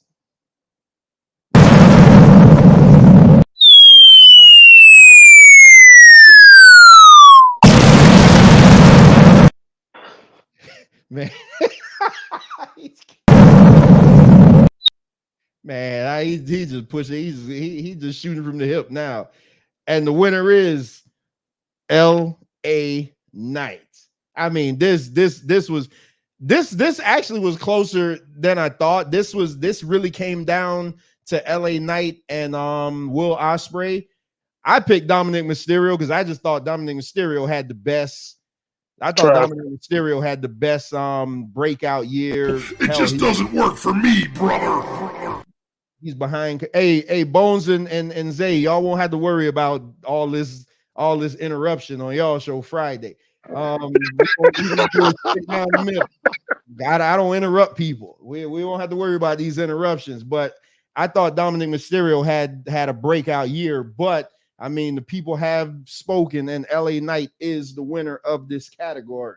So what you got? Y'all okay with this pick? I mean, I'm okay with it. I had Dom. But it's my pick. It's the obvious pick. That guy turned. Okay. Look, go ahead. I'm sorry, MD, but Will Ospreay was already like a top-ranked wrestler and that's the how previous year. That's how I looked at it. Will Ospreay was. So I don't even know why he's even on there. That's how I looked at it. For LA Knight. He really was at the bottom and really came up this year. I mean, this is the guy for that category. It's tailor-made. There's no question. Yeah, I disagree with that. So you're saying that Will Ospreay was already established pre-2022. You can make that same argument for LA Knight. LA Knight is a former TNA champion. What? Who? Yeah, but that don't mean that. I mean, not LA Knight. But that don't mean that he's not. LA Knight was never on that level that he is right now. No, Will Ospreay, it was known for being a guy that will give you great matches. It's really not much difference between his status right now and last year. It's really not. I can't go for that, Cat. Nobody knew Will Ospreay from a national level prior to 2023. Nobody. We talking about in Japan. Yeah, but because that's where he come from.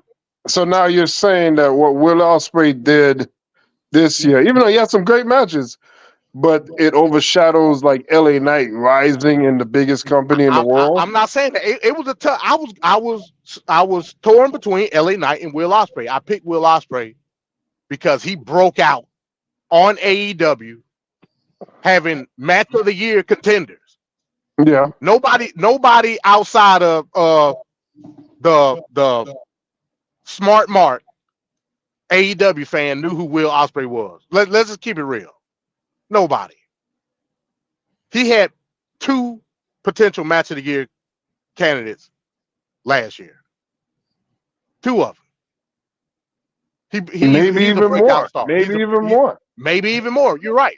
He's a breakout star of the year, in my opinion. I'm just going off of in-ring stuff. Like, people saw his matches and saw, like, I ain't never seen anything like this before in my life. LA Knight, on the other hand, it wasn't necessarily about his work rate. It was about his character development. So I was torn between LA Knight's character development versus Will Ospreay's in-ring talent. And I chose in-ring talent over character development. Yep. See, I knew that this would stir up some more conversation. So let's go into our next category. The next category is the tag team of the year. And in this category, we're going to be highlighting the tag team that consistently delivered entertaining matches and had the most significant impact on the tag team division. And our finalists are FTR. So FTR's 2023 stats, they were the IWGP champions. They were the AAA tag team champions, 2-time AEW champions, and they are number 1 on the PWI top 100 tag team list. The second finalists are Damian Priest and Finn Balor of the Judgment Day. Their 2023 stats look like this: 2-time WWE Undisputed Tag Team Champions. They won that belt September 2nd, 2023 to current, and they are number 8. They are the number 8 ranked team on the PWI 100. And the winner is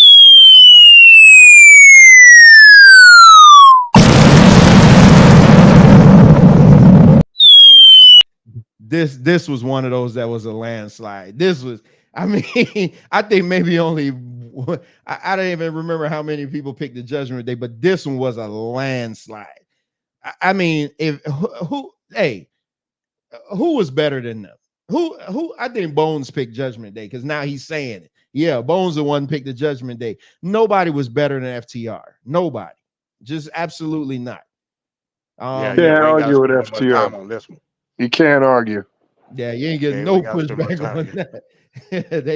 they were just top notch. Hell, at one point, Dash was in the running for top wrestler of the year, singles wrestler. So it's like, yeah, they were just awesome. So moving on, the next category is the pay-per-view of the year, showcasing the most memorable pay-per-view event of 2023. Our finalists are the Royal Rumble 2023. So the Royal Rumble 2023 highlights go as such: Cody Rhodes won the men's Royal Rumble, Rhea Ripley won the women's Royal Rumble, Roman Reigns defeated Kevin Owens, and then that's where you got the big turn where Sami Zayn hit Roman Reigns with the chair. So that's what happened at that Royal Rumble. Those were the highlights from that Royal Rumble. The second finalist is AEW All In at Wembley Stadium. The highlights for that show go as such. It was held in Wembley Stadium, record-breaking attendance of 81,035 people. CM Punk defeated Samoa Joe with the Pepsi Plunge and then promptly was fired right after that. FTR defeated the Young Bucks. Saraya wins the AEW Women's title in her hometown.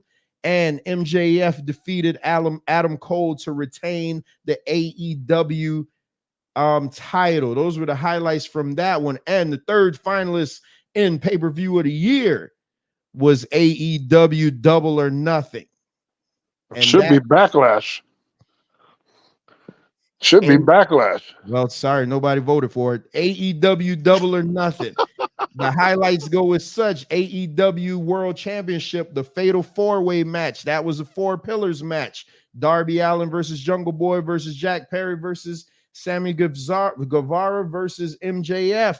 You had the Anarchy in the Arena, the Elite, Kenny Omega, Young Bucks, and Hangman versus the Blackpool Combat Club, John Moxley, Bryan Danielson, and Claudio and Wheeler Yuta. And the AEW Women's Championship, Jamie Hayter versus Toni Storm. And then you had the AEW World Tag Team Championships, defended FTR versus Jeff Jarrett and Jay Lethal, and Mark Briscoe was the special guest referee. And those are our 3 finalists for pay-per-view of the year. Those were the only ones that got votes.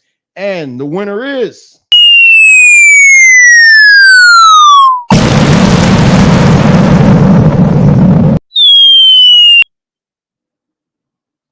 All In, baby. All In from Wembley. Bunch of haters. Go ahead and crap on it. Royal Rumble, man. Crap on it. All In. It's Royal Rumble all day. All In from Wembley. Go ahead and crap on it. Yeah, man. Yeah, I ain't gonna hate on the pick. You know, we talking about arguably the greatest in ticket sales in the history of wrestling ever. So I ain't gonna knock it. To me, the Royal Rumble, I'm going by moments. Those the moments created in the Royal Rumble, especially the Sami Zayn chair shot. Exactly. Was probably the greatest moment. Exactly. One of the greatest moments in wrestling that year. That was the last time you were excited about wrestling, right there. That was it. January. Boom. That's it. It's over. So everybody who voted in this, just know that the grumpy old man up here, not me, is crapping on everything you pick. So next year when it come around to this, he gonna completely blow up the whole system. So just and Nurabomb saying that he was there. Oh yeah, I forgot. Nurabomb was at that show. Yeah, AEW's pay-per-views were consistently bad. I mean, and listen, there's no pay-per-view that was more fun than the Royal Rumble. Both the men and the women's were great. The ending with Sami Zayn hitting that idiot was amazing. It was great. The Royal Rumble was a great time to be had, man. I'm sorry, that was fun. You had 3 highlights in that show, whereas the All In show, you had FTR. Well, that match wasn't nothing, but you had the Anarchy Rules match. You had the CM Punk and Samoa Joe. You had the MJF and Adam Cole, which everybody on this panel said how great that match was. I'm just saying, match for match, that was a much better show. The Royal Rumble had, and y'all all crapped on Cody Rhodes winning the Royal Rumble. So yeah, how was it so good? I did, but it was still a great moment. Yeah. I did. I mean, and Nurban saying hey, that's why you vote, baby. That's why you vote. Let this be a lesson to tune in to Take Fist Politics January 16th if you want to hear all about voting and how important it is. So moving on. See, I could throw in this. That's why you got to be great with them segues, man. I could throw in one for anything. Moving on to the next category, the moment of the year. All right. So the moment of the year is showcasing the most memorable or impactful moments that occurred in a wrestling event during the year. Mm-hmm. So that's where we are with the moment of the year. Let me see where we are. All right. So the first finalist of the moment of the, oh crap, what did I do? Oh man, I just shot the wad. I forgot. My bad. Act like y'all didn't see that. All right. This was one where I put everything on one just because I was running out of space. So for the moments of the years, we have CM Punk returning at Survivor Series 2023. You have the aforementioned Sami Zayn turning on the bloodline by hitting Roman Reigns with the chair at Royal Rumble 2023. You have the most disgusting spot in wrestling, Swerve Strickland bleeding in Adam Page's mouth. Yep, that was a real statement that I just made. And you have the end of All In Wembley, Adam Cole and MJF embracing when everybody thought that they were going to turn on each other. So the winner is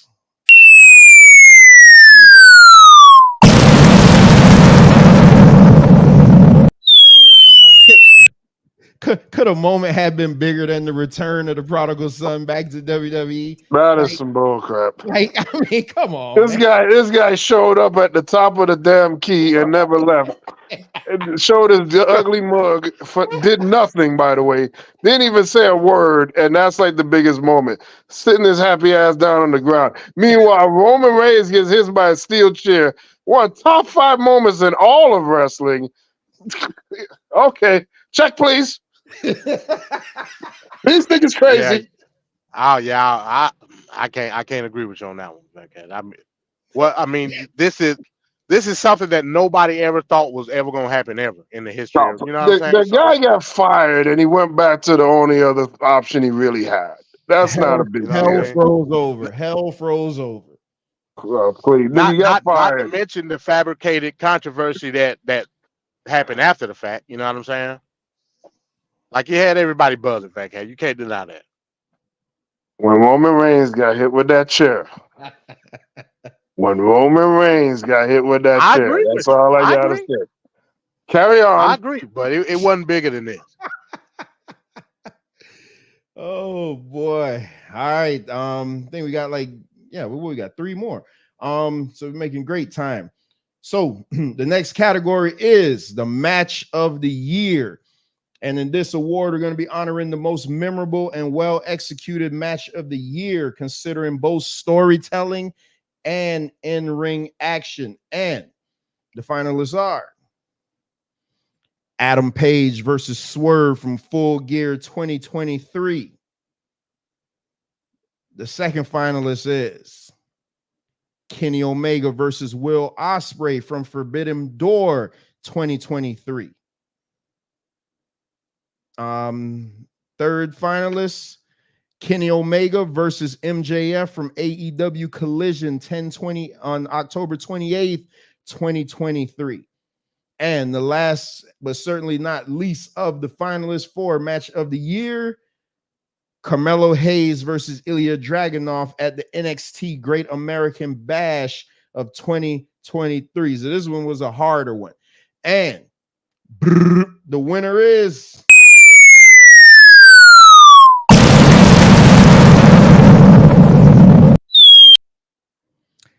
Kenny Omega versus Will Ospreay at Forbidden Door 2023. Yeah, look at Bones is saying Ospreay versus Omega. Don't cheat the wrestling gods.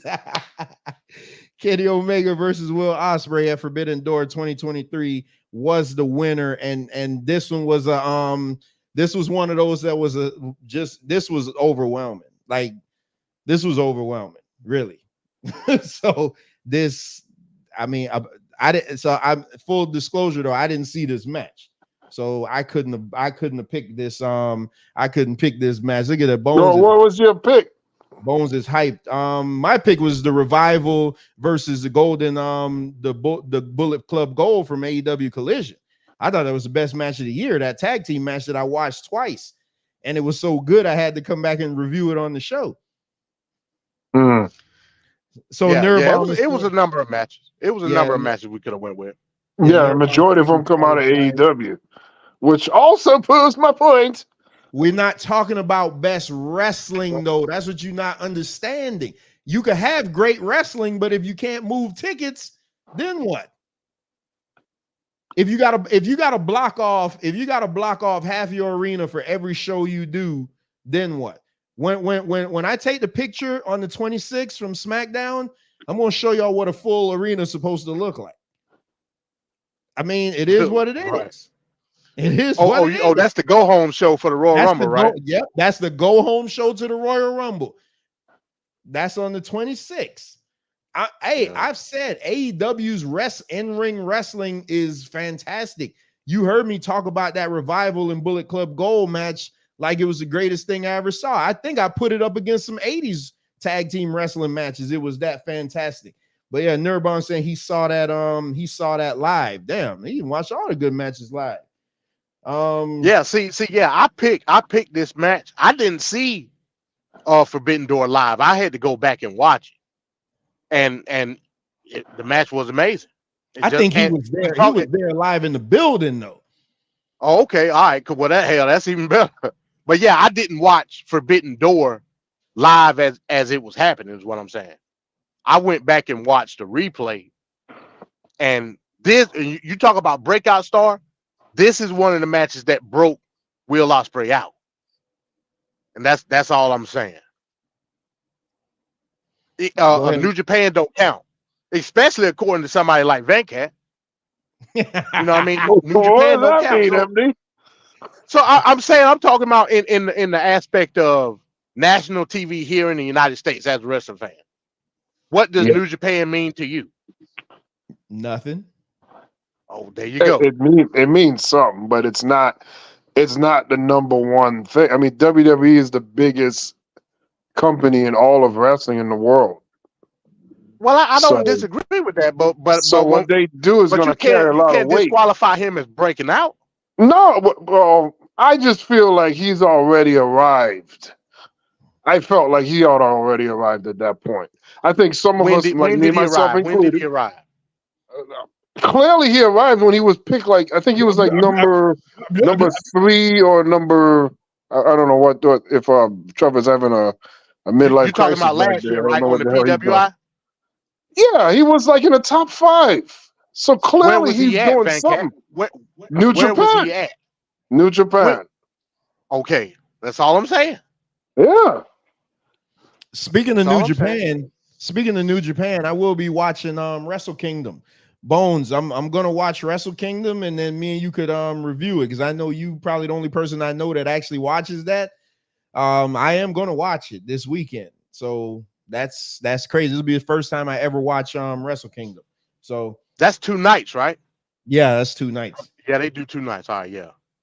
And I'm going in there 100% cold. I don't know anybody over there, so I'll be watching that show though. Shout out to Zay for the hookup. But you know Eddie Kingston. Oh, Eddie Kingston will be over there. He's in the Strong Champion. He got to be. Oh, I don't know. I don't know none of their title divisions. That's another place that have a bunch of different titles, right? Yeah. Eddie Kingston got one. So yeah, you'll know him. So you'll be all right. All right. So let's get into the last few categories.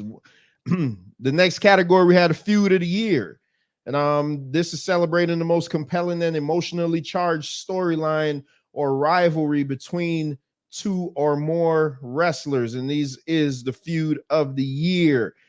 And our finalists are we have Hangman versus Swerve. We have MJF versus Adam Cole. We saw how that ended up. We have the Sami Zayn versus Roman Reigns feud that culminated at that Elimination Chamber match. And the last finalists in this, we have Carmelo Hayes and Ilya Dragunov for the feud of the year. And the winner is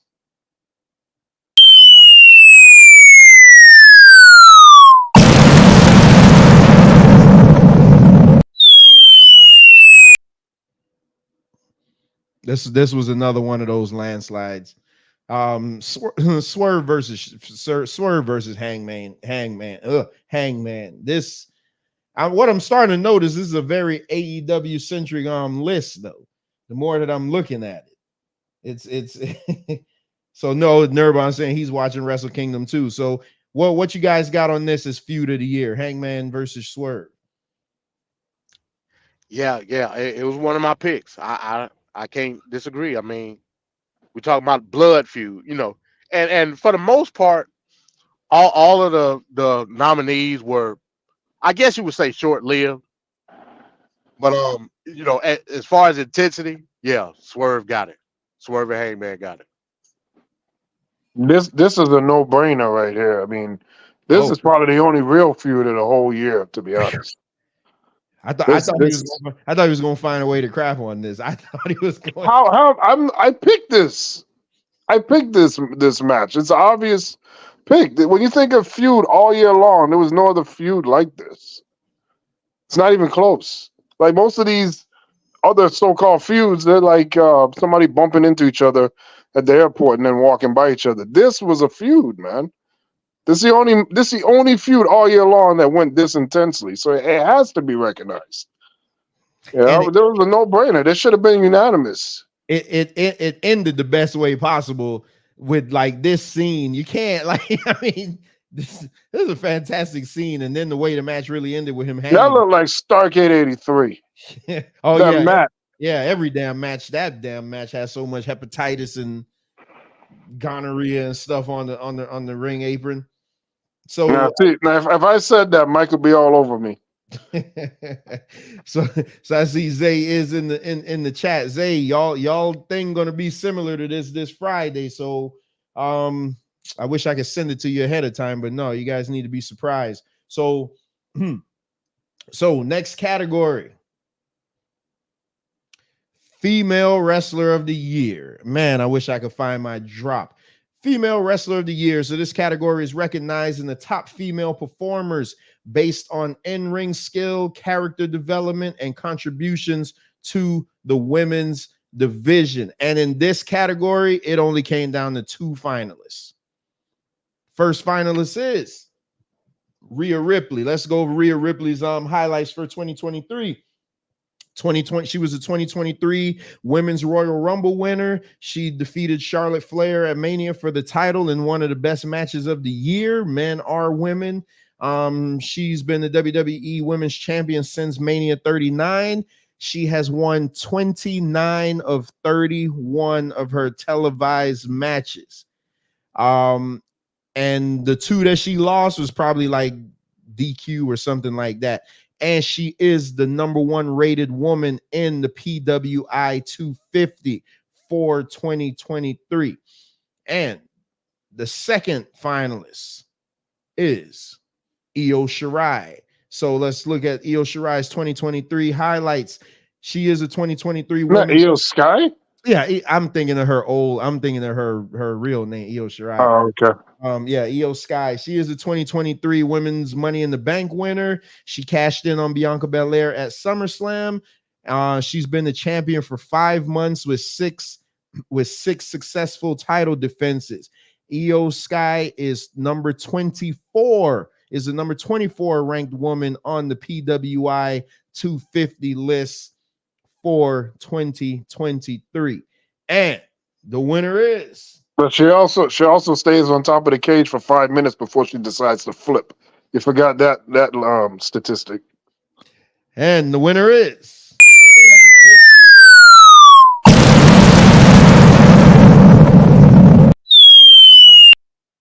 This man is crazy. This was a landslide.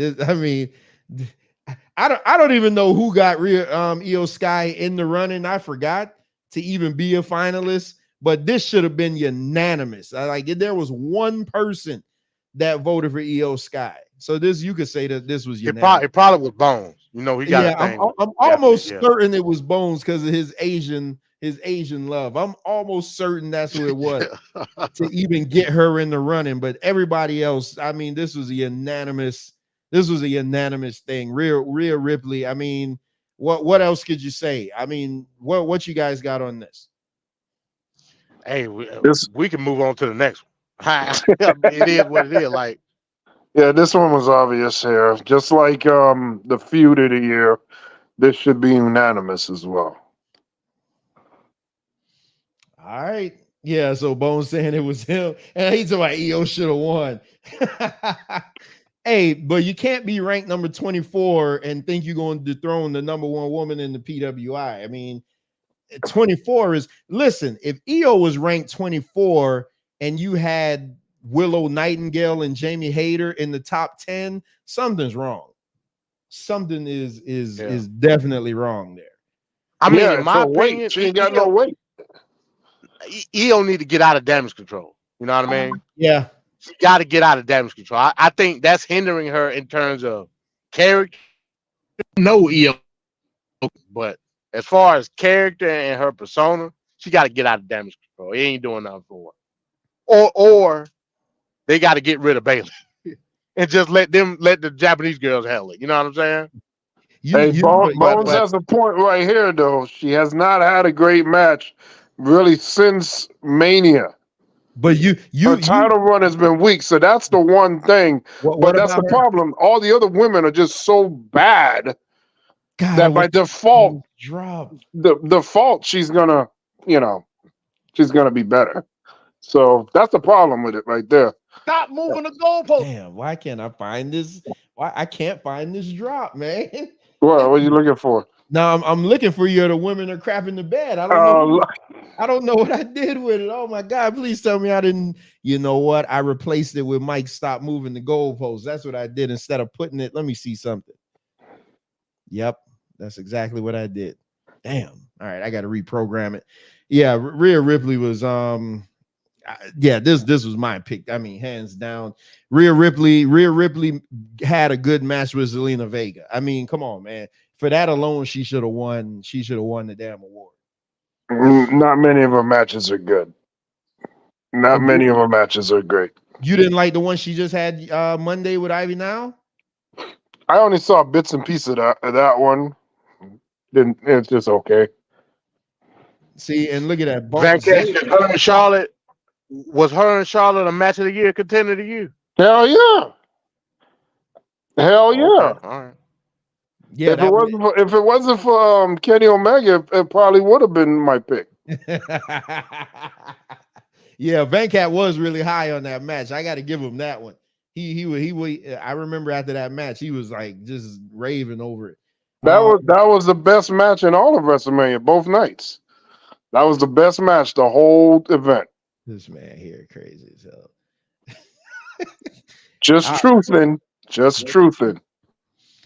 All right, so we come down to the final category. I am shocked that we actually made such fantastic time. We are down to the last category and the most controversial. And I know Venkat going to rave about this one. So the male wrestler of the year. In this category, recognizing the individual who had the most outstanding ring performance and character development and overall impact on the industry. So our first finalist, MJF. So let's look at MJF's 2023 highlights.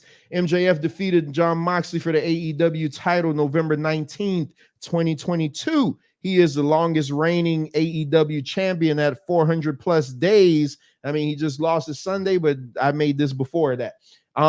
He won the Ring of Honor tag titles with Adam Cole on August 27, 2023. He's a 5-time winner of the Dynamite Diamond Ring. His on-TV record, his win-loss record, so they go by TV record, is 19-4-1 in 2023. Not as good as I'd like it to be. He has 9 successful title defenses in 2023, and he was ranked number 6 on the PWI 500 list for 2023. The next finalist is Gunther. Let's look at Gunther's 2023. So Gunther defeated Ricochet on June 10, 2022 to become the IC champion. He is the longest reigning Intercontinental champion of all time at 565 plus days. He was the runner-up in the 2023 Royal Rumble, making history, lasting 1 hour, 11 minutes, and 42 seconds from the number 1 spot. He has had 14 successful Intercontinental title defenses in 2023. His 2023 record is 112 wins, 61 losses, and 2 draws. You guys got to remember, this is his house show record also. WWE, the heels don't win on house shows. So you may look at 61 losses and be like, man, you crazy. But this is his record in totality. 61 losses and 2 ties. That includes and all those losses might be countouts or disqualifications. Yeah. They're not pinned. Yeah, Gunther's not getting pinned. Yeah, he's not getting pinned on the house show. But historically, especially for you younger guys, WWE doesn't let heels don't win on house shows. They just don't, because they of our opinion. We gotta send the crowd home happy. Send me home happy letting heels win. But anyway, and Gunther, last but not least, was ranked number 4 in the 2023 PWI 500. Oh, controversy. Next runner up is Orange Cassidy. Man, Orange Cassidy's 2023 looked like this. He won the AEW International title October 12, 2022. He held the title for 326 days, losing it September 3rd of 2023. He regained the title October 10th of 2023. He's been the champion for 85 plus days. His 2023 record is 52-9. He has 31 successful title defenses in 2023, the most by anybody on TV. And again, AEW only gives you the TV record. I don't even know if they do live events. And Orange Cassidy was ranked number 8 in the 2023 PWI 500.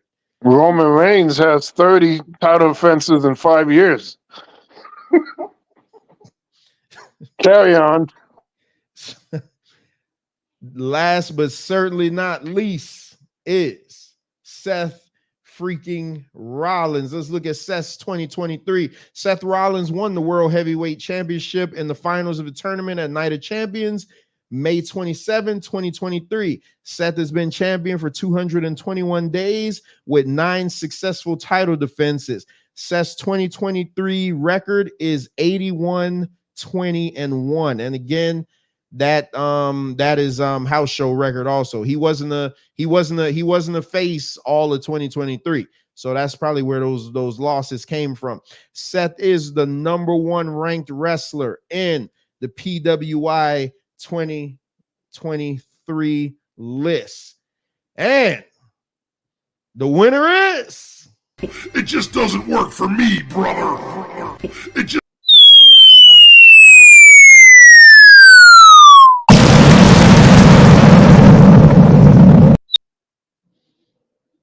the ring general, Gunther. Well, justice is served. Justice is served. You can believe that there is a little bit of sanity left in this society, because these niggas was going over the cuckoo nest earlier. So hold on, because we okay. So this one was not easy to pick at all. This one we had to put it to a second vote, because it was just that hard. Like, so MD, what's your, y'all know I said Gunther and MJF was my pick for wrestler of the year all year, but I had to give the edge to Gunther just because his TV matches are phenomenal, and the guys that he's brought to great matches has just been ridiculous. This guy has literally single-handedly brought prestige back to the belt of my childhood that used to be the workman's title, used to be the title that all the big name stars wanted because it propelled them to the title. Gunther is the man. MD, what do you think about this pick? I'm not mad at it. You know, the record speaks for itself. The work rate speaks for itself. Me personally, I picked Seth Rollins. I don't know how you don't pick the world champion and what he's done, but you make a compelling argument. All right, I will say this though, and this gonna be controversial. From the stats that you just put up, now we wasn't going off of stats when we did the votes. We were just going off of the see what we see. After you put those stats up, Orange Cassidy, I'm not hating on Orange Cassidy being nominated. The work rate his speaks for itself. Yeah, his stats are ridiculous. That's why I was making. That's why it bothered, like, because Venkat, we're gonna let you go. We gonna let you go because we know you got a lot to say about this. When I got the nominations, when the nominations was coming in, and when I first saw Orange Cassidy, I'm like, man, this nigga trolling me. That's what I said. But then when it came in again, I'm like, well, wait a minute. Like what the hell's going on here? And then when I started looking and researching the stats, I'm like, damn, if you going strictly by the stats, like if I just put his numbers up on TV and didn't put a picture up, you would have picked him 100 times over. His win-loss record is impeccable. And 31 title defenses, and he's actually defending the belt tonight. Bro, you can't deny it. But me personally, I've come around the Orange Cassidy a lot, but he don't belong to be on the list with these three. Like if like he just like his character just, because I'm looking at totality now. Like I'm looking at who do I want to be my champion, like to have my belt on their shoulder, and it's not Orange Cassidy. It's not. I get you. Like I said, I'm just going off of what's on paper. Like you said, if we looking at what's on paper, clearly Orange Cassidy belong in the conversation. So there's an argument to be made. But again, I'm not tripping on the Gunther pick. It's justified based on what he's done in 2023 and what he's going to do beyond. You know what I mean? He's, if there's anybody that you look at that's going to be catapulted after this title reign, it's going to be Gunther. Now, I'm looking at it from the aspect of who's the workhorse. And there's the argument to say, based off value of the championship versus the work rate of the champion, you can put Gunther and Seth Rollins 1A, 1B, and they interchangeable. You know what I'm saying? I just went with Seth Rollins based on he's the world champion. So, but I'm not tripping on Gunther. That's a good pick. And if I'm not mistaken, it came down to Gunther and Orange Cassidy. Yeah, that's and the reason I didn't say that because I know Venkat going to lose his mind off of that. But just so everybody knows, it came down to Gunther and OC. It didn't come down to Gunther and Seth Rollins. It came down to it didn't even come down to MJF. MJF didn't make the finals. It literally came down to Gunther and OC. Just think about what I just said. Go ahead, Venkat. No, I don't have anything to say. I said my stuff already. No, well, they didn't hear you. No, you got to say it for the people to hear it. They didn't get to hear what you. They're not privy to that info. Okay, so the way I look at it is there's no way in hell with what Seth Rollins has done this year and what MJF has done that Orange Cassidy should be a finalist. Okay, so Orange Cassidy is a workhorse champion, and that's great. And when you're mid-carding like that, you're gonna have more frequency than the bigger profile guys. He even outbeats Gunther, it looked like, as far as title defenses. And Gunther also has a workhorse championship as well. But Gunther's presence throughout the year, how he executed his matches, just how he carried the belt, the mystique around him, all those things just matter. You can always have a match and win. Wrestling is predetermined. You can just have that.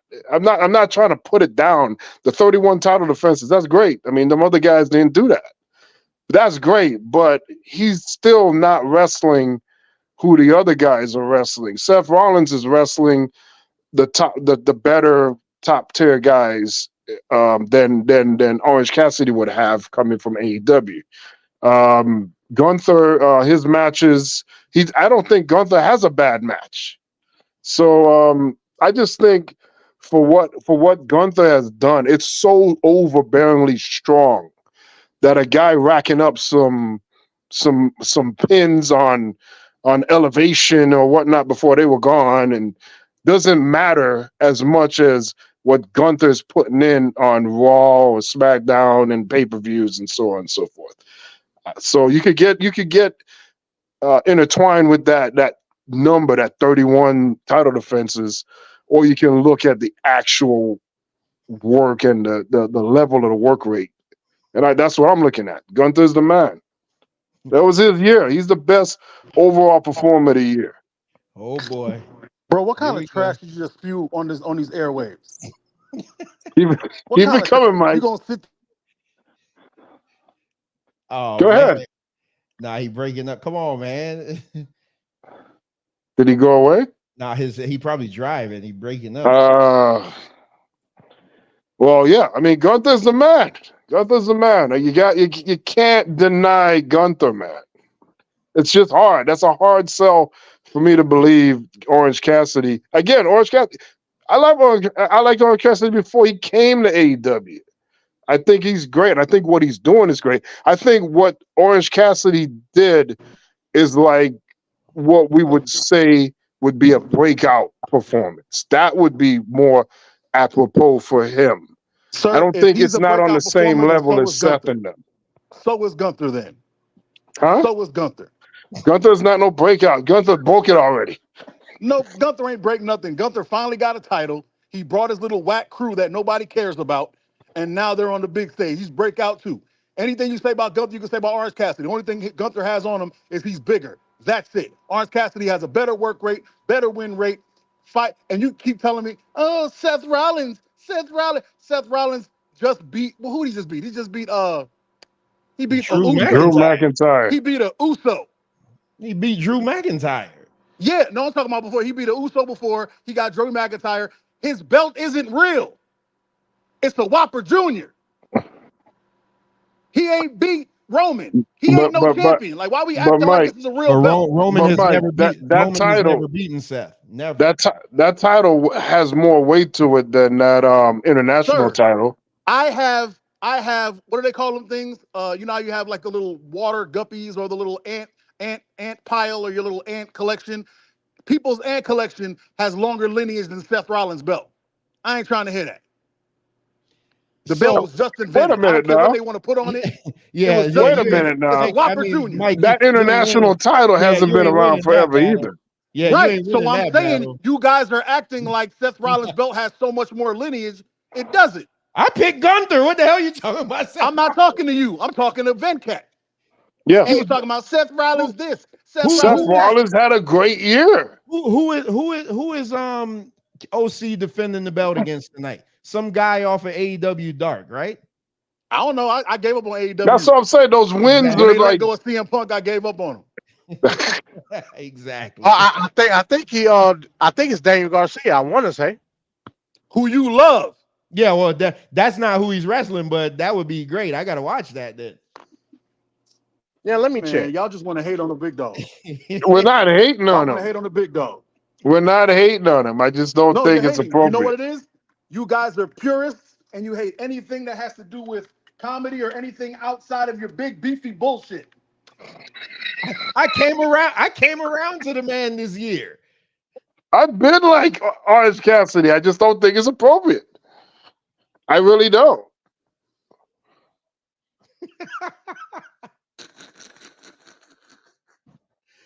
Hey, all right. So so real quick, damn, we made really good time. So I can get out of here. It's Dante Martin. Dante Martin. Dante Who Martin. the hell is Dante Yeah, Martin? exactly. Who is that? That's how you get 31 wins. That's what that is. Again, it's not appropriate. Seth Rollins, MJF, Gunther. Those are the guys that did it. Those are the guys that ran the whole year. I'm not saying that's not a controversial statement. Of all the picks tonight, so from each one of you, of all the picks tonight, what was the most glaring? Like y'all were like, man, this is straight bull. The manager. That manager crap. Yeah, I'm not hating Chris Nana. I don't think Chris Nana's body of work offers him manager of the year. You know what I'm saying? Like he just started getting popular. You can't be jiggling in the background and talking about you manager of the year. That don't even make sense. That's illegitimate. That right there. He's popular. I ain't gonna say that he is. that let me know right there. I'm like, we watching this with two different lenses. Because when I see Prince Nana, I'm like, man, you ruining Swerve. Like you don't. To me, he doesn't add to Swerve. Swerve would do good if he had a female manager, to kind of accent his demeanor and everything like that. This Nana guy is like, I'm just waiting for Swerve to punch him in the mouth.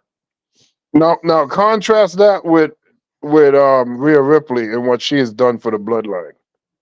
She legit. Exactly. No, I'm sorry, Yeah, the Judgment Day. The Judgment Yeah, Day. they legitimized a goofy faction. They were dead until they were dead. Well, They actually, completely turned around. well, actually, they completely turned around when they got Dirty Dom, but you won't admit that. Oh Lord.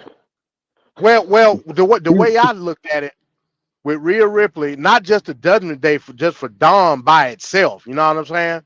She had way more of an impact on his progression than any other manager. If you look at Paul Heyman, yes, Paul Heyman is legendary, but Paul Heyman's impact with Roman Reigns has been minuscule this year. Minuscule. You know what I'm saying? That's the only I remember the Cody stuff. Now the Cody stuff was hard. The interactions that Cody and Paul Heyman had. But as far as an impact as the progression of the character itself, nobody did more for Dominic Mysterio than Rhea Ripley did. That's why I chose her. I gotta agree with that. I would change my vote. I'm not voting for Paul Lee. I'm voting for Rhea. I think that's a compelling argument that the MD just said. I'm voting for Rhea. Change my vote. But see, the reason I picked Paul was because he's the manager of the biggest superstar in the world. So, like, if you're gonna use the Rhea argument, I would use Rhea in Judgment Day. I wouldn't use Rhea in Dom, because at the end of the day, Dom is still just a side character. But when you got a person like Paul Heyman is the manager for the most recognizable guy in wrestling right now. So it's like, that's why I thought it was going to be a no-brainer. So when the Prince Nana stuff started coming up, I'm like, man, y'all really trolling me for real. I was like I'm sitting there tallying up everything. I'm like, man, I am legit being trolled. But hey, it is what it is. Yeah, Mike must have fell. I don't know. He was on, but he fell off. But you know, he had to come up and get his thing in. But yeah, he said he was leaving work at 8, so he probably was driving home in a bad spot. But yeah. But fellas, that's it, man. That is the that is the 2023 Wrestling with Reality End of the Year Awards. And I would, before I sign off, like to thank everybody that tuned into the show all year. It has been great, man, and I promise you that this year we will be better. We'll make a concentrated effort to give you a more cleaner, efficient show. Thank you guys for joining and all the support. Thank you for all the new subscribers. But most importantly, thank you to my co-host. Thank you to MD. Thank you to Mike. Thank you to Bones. Thank you so much to Venkat, man, who works tirelessly doing all this stuff that he does behind the scenes. So, fellas, next week we'll go back to our regular news show and everything like that. But I'm done. So y'all can go ahead and give your close out so I can get out of here. Go ahead, MD. Oh, MD's gone? Nah, he's there. He's muted. Oh, okay. Yeah, he probably MD probably getting some grub or something. Well, it's a great show.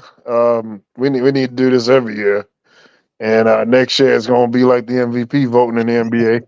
So explain that. Explain that. Well, everybody casts votes for like the 1, 2, 3, maybe 4. So you have multiple votes going in multiple areas. So my number 1 will be different than your number 1. My number 2 will be different than your number 2. But let's say a guy is getting like a high, like they may get number 1 from a few people, but then they're getting like number 3 or 4 from others. That brings their rating down.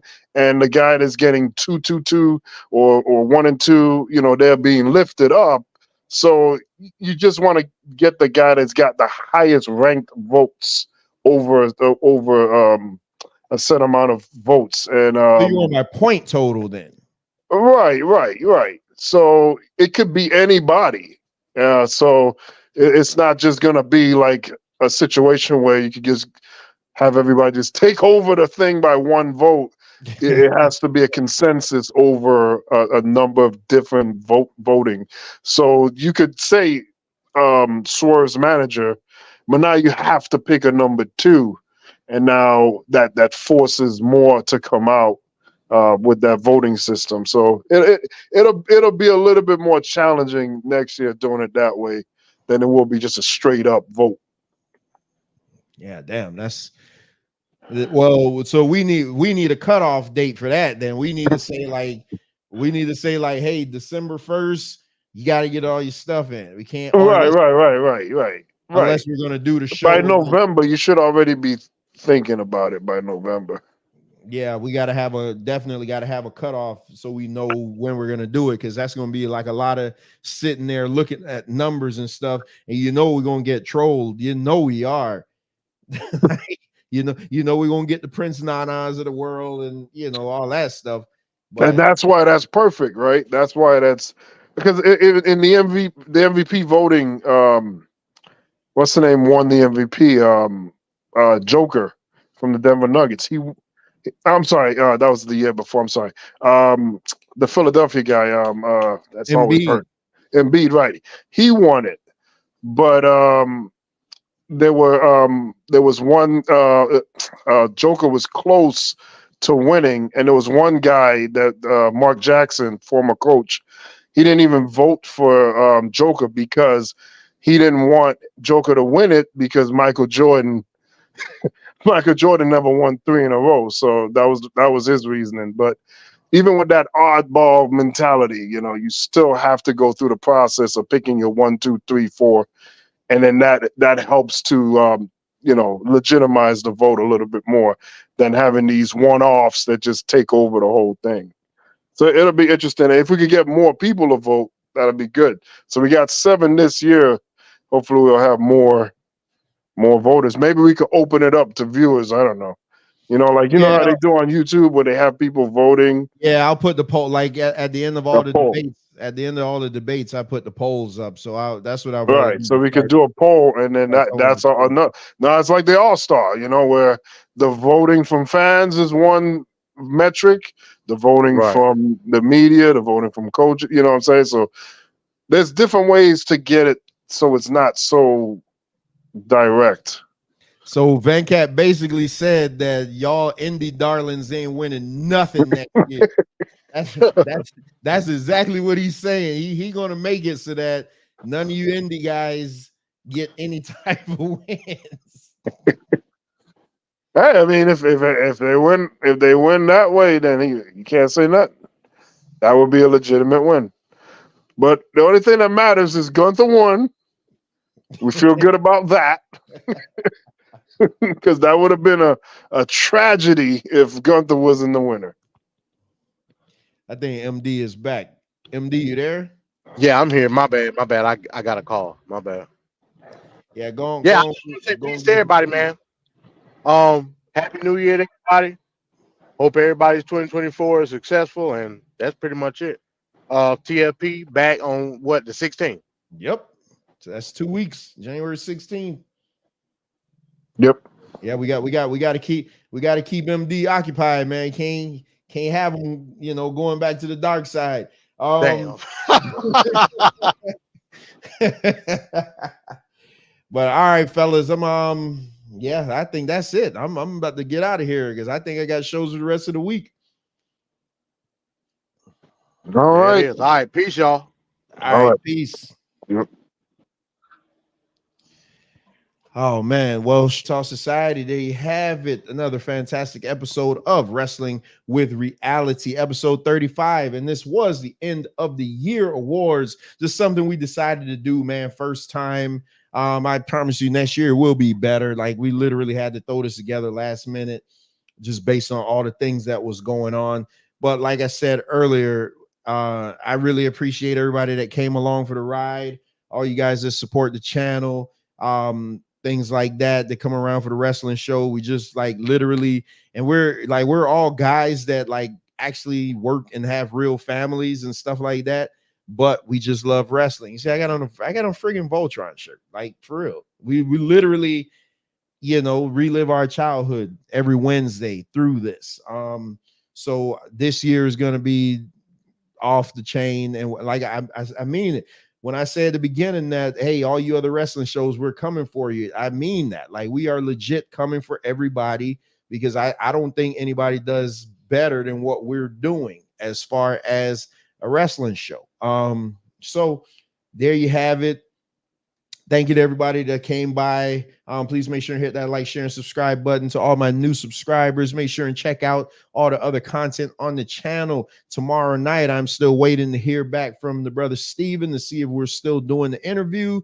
But that is scheduled for tomorrow night at 6 p.m. Eastern time. Then Friday, we'll be right back here with another end of the year award show. This time is going to be the MMA brothers, as they do their MMA, the MMA brothers end of the year award show. So they'll be doing something similar to this, giving off their picks for their tops in each category. And that is this Friday at 8 p.m. So please make sure to mark your calendars, hit the subscribe button, hit the notification bell, so you'll be alerted when these shows go live. I mean, that's how you do it. You know how YouTube works. So with all that being said, shout out to MD, shout out to Mike, shout out to Ricardo, Nerbomb, Zay, Bones in the building. Shout out to the best moderator in the business, Keela. And before I forget, the flagship show of the Straight Talk Society, Man Talk Monday, will be back January 8th. So this coming Monday, we will be back, and we are full of piss and vinegar. So you will get all your favorites, because we coming back with a bang this Monday. So you're going to get Mike in all his glory. Wayne is chomping at the bits, and young Kev is just waiting there to kind of balance everything out. And me, hey, I'm just there to moderate it all. So until tomorrow night, hopefully, I leave you with these words. Always seek out the truth for yourself, because if not, you'll fall victim to other people's interpretations of them.